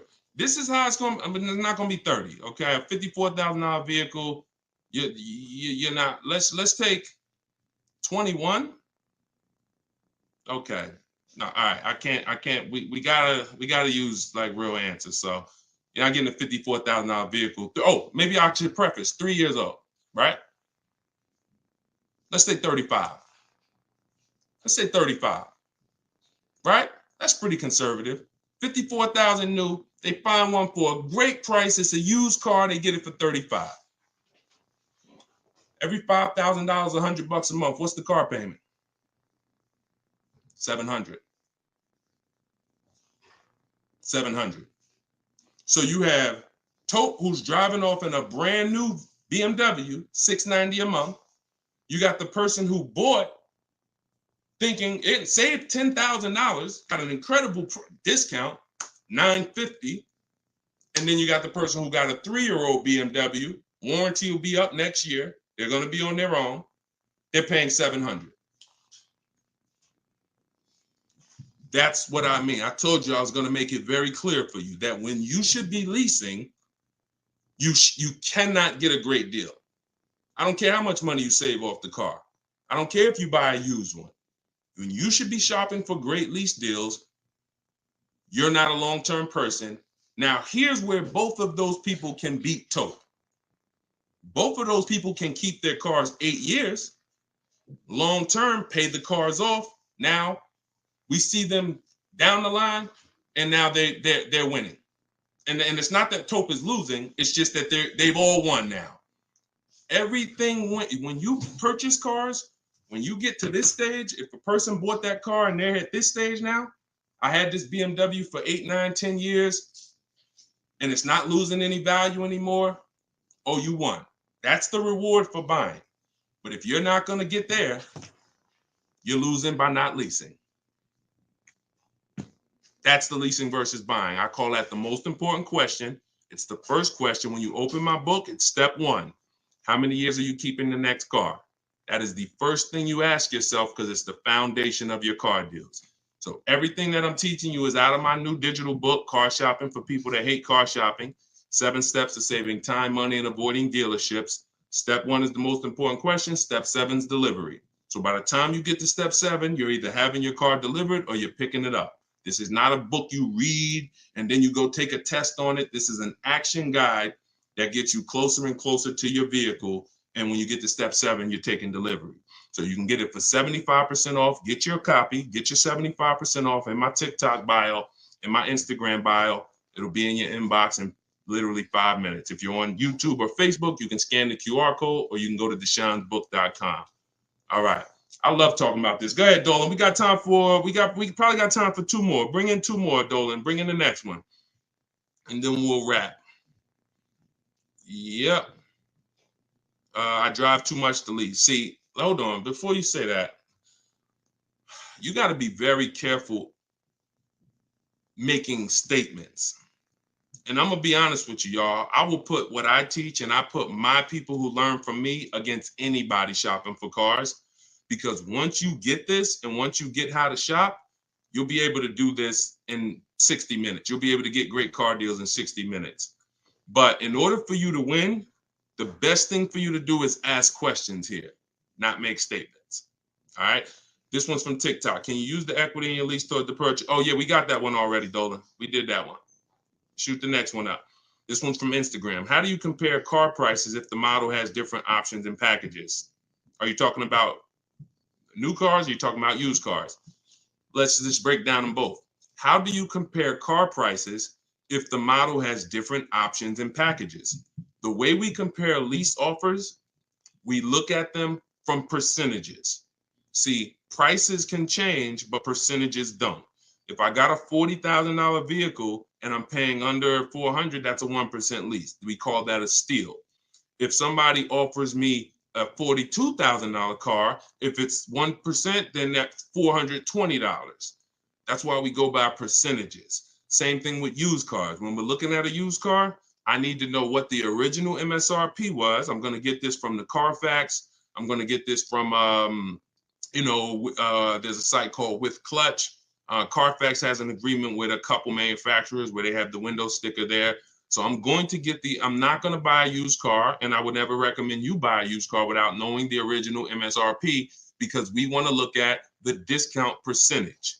So example, my Infinity truck I bought, it was $54,000 brand new. The other three that I was looking at, one was 52, one was 48, one was 46. So when I compared the discount off of the new price, this one had the greatest discount off the new price. Therefore, it was the best offer. And that doesn't matter that it had more options than everything. It also had a greater discount percentage wise. That's how we compare, no matter what prices are being thrown at us. When you learn to look at things percentage, and I have calculators in my book. I have ways that we make offers. I have calculators that I've invented, online calculators where we plug in all our offers and then it spits out the counter offers that we should be making. All of that is in there. Like there's more stuff in the book than I could ever describe on this one live stream. All right, go ahead. Cue up the last one. Pick a good one. TikTok. Listen to him. He got me a check for $4K for my lease car. I said pick a good one. You picked a good one. Listen, a lot of people, and I'm glad, congratulations on that. A lot of people didn't even know you could sell leases. If you didn't know you could sell a lease, type a question mark. Be honest. If we're honest here, this is how you're going to win. Because at some point, this person right here who just said I got $4K selling my lease, at some point, they didn't know you could sell a lease. But once they discovered it, they're like, okay, I'm going to tap in. I'm going to follow what he says. And that part of their transaction's 4,000 richer. Forget what they bought. Forget how much they got off the car. Just that part is 4K. So all of you who said I didn't know you could sell a lease, think of how much money you have left on the table returning leases to dealerships without doing an equity assessment. So we must do it. So I'm very big on getting this information out. Y'all can get it any way you want. You can go through all my social media videos. As you can see, those videos are made for different types of people. Some of you are high mileage drivers. Some of you are, going to be leasing. Some of you have negative equity. Some of you are going to be purchasing new. Some of you are going to be purchasing used. Some of you are going to be paying cash. So you can go through the social media videos and piece the ones together that's for you. You can also hop on these live streams, piece the information together for you, or you can go and grab your copy of my new book, Car Shopping for People That Hate Car Shopping, 7 Steps to Saving Time, Money, and Avoiding Dealerships, and you can just have the whole playbook. And the playbook is in there for everything. So if you're leasing now, it's in there. If you're going to be getting your spouse a car, it's in there. I can't tell you how much the book is going to make you. You'll tell me.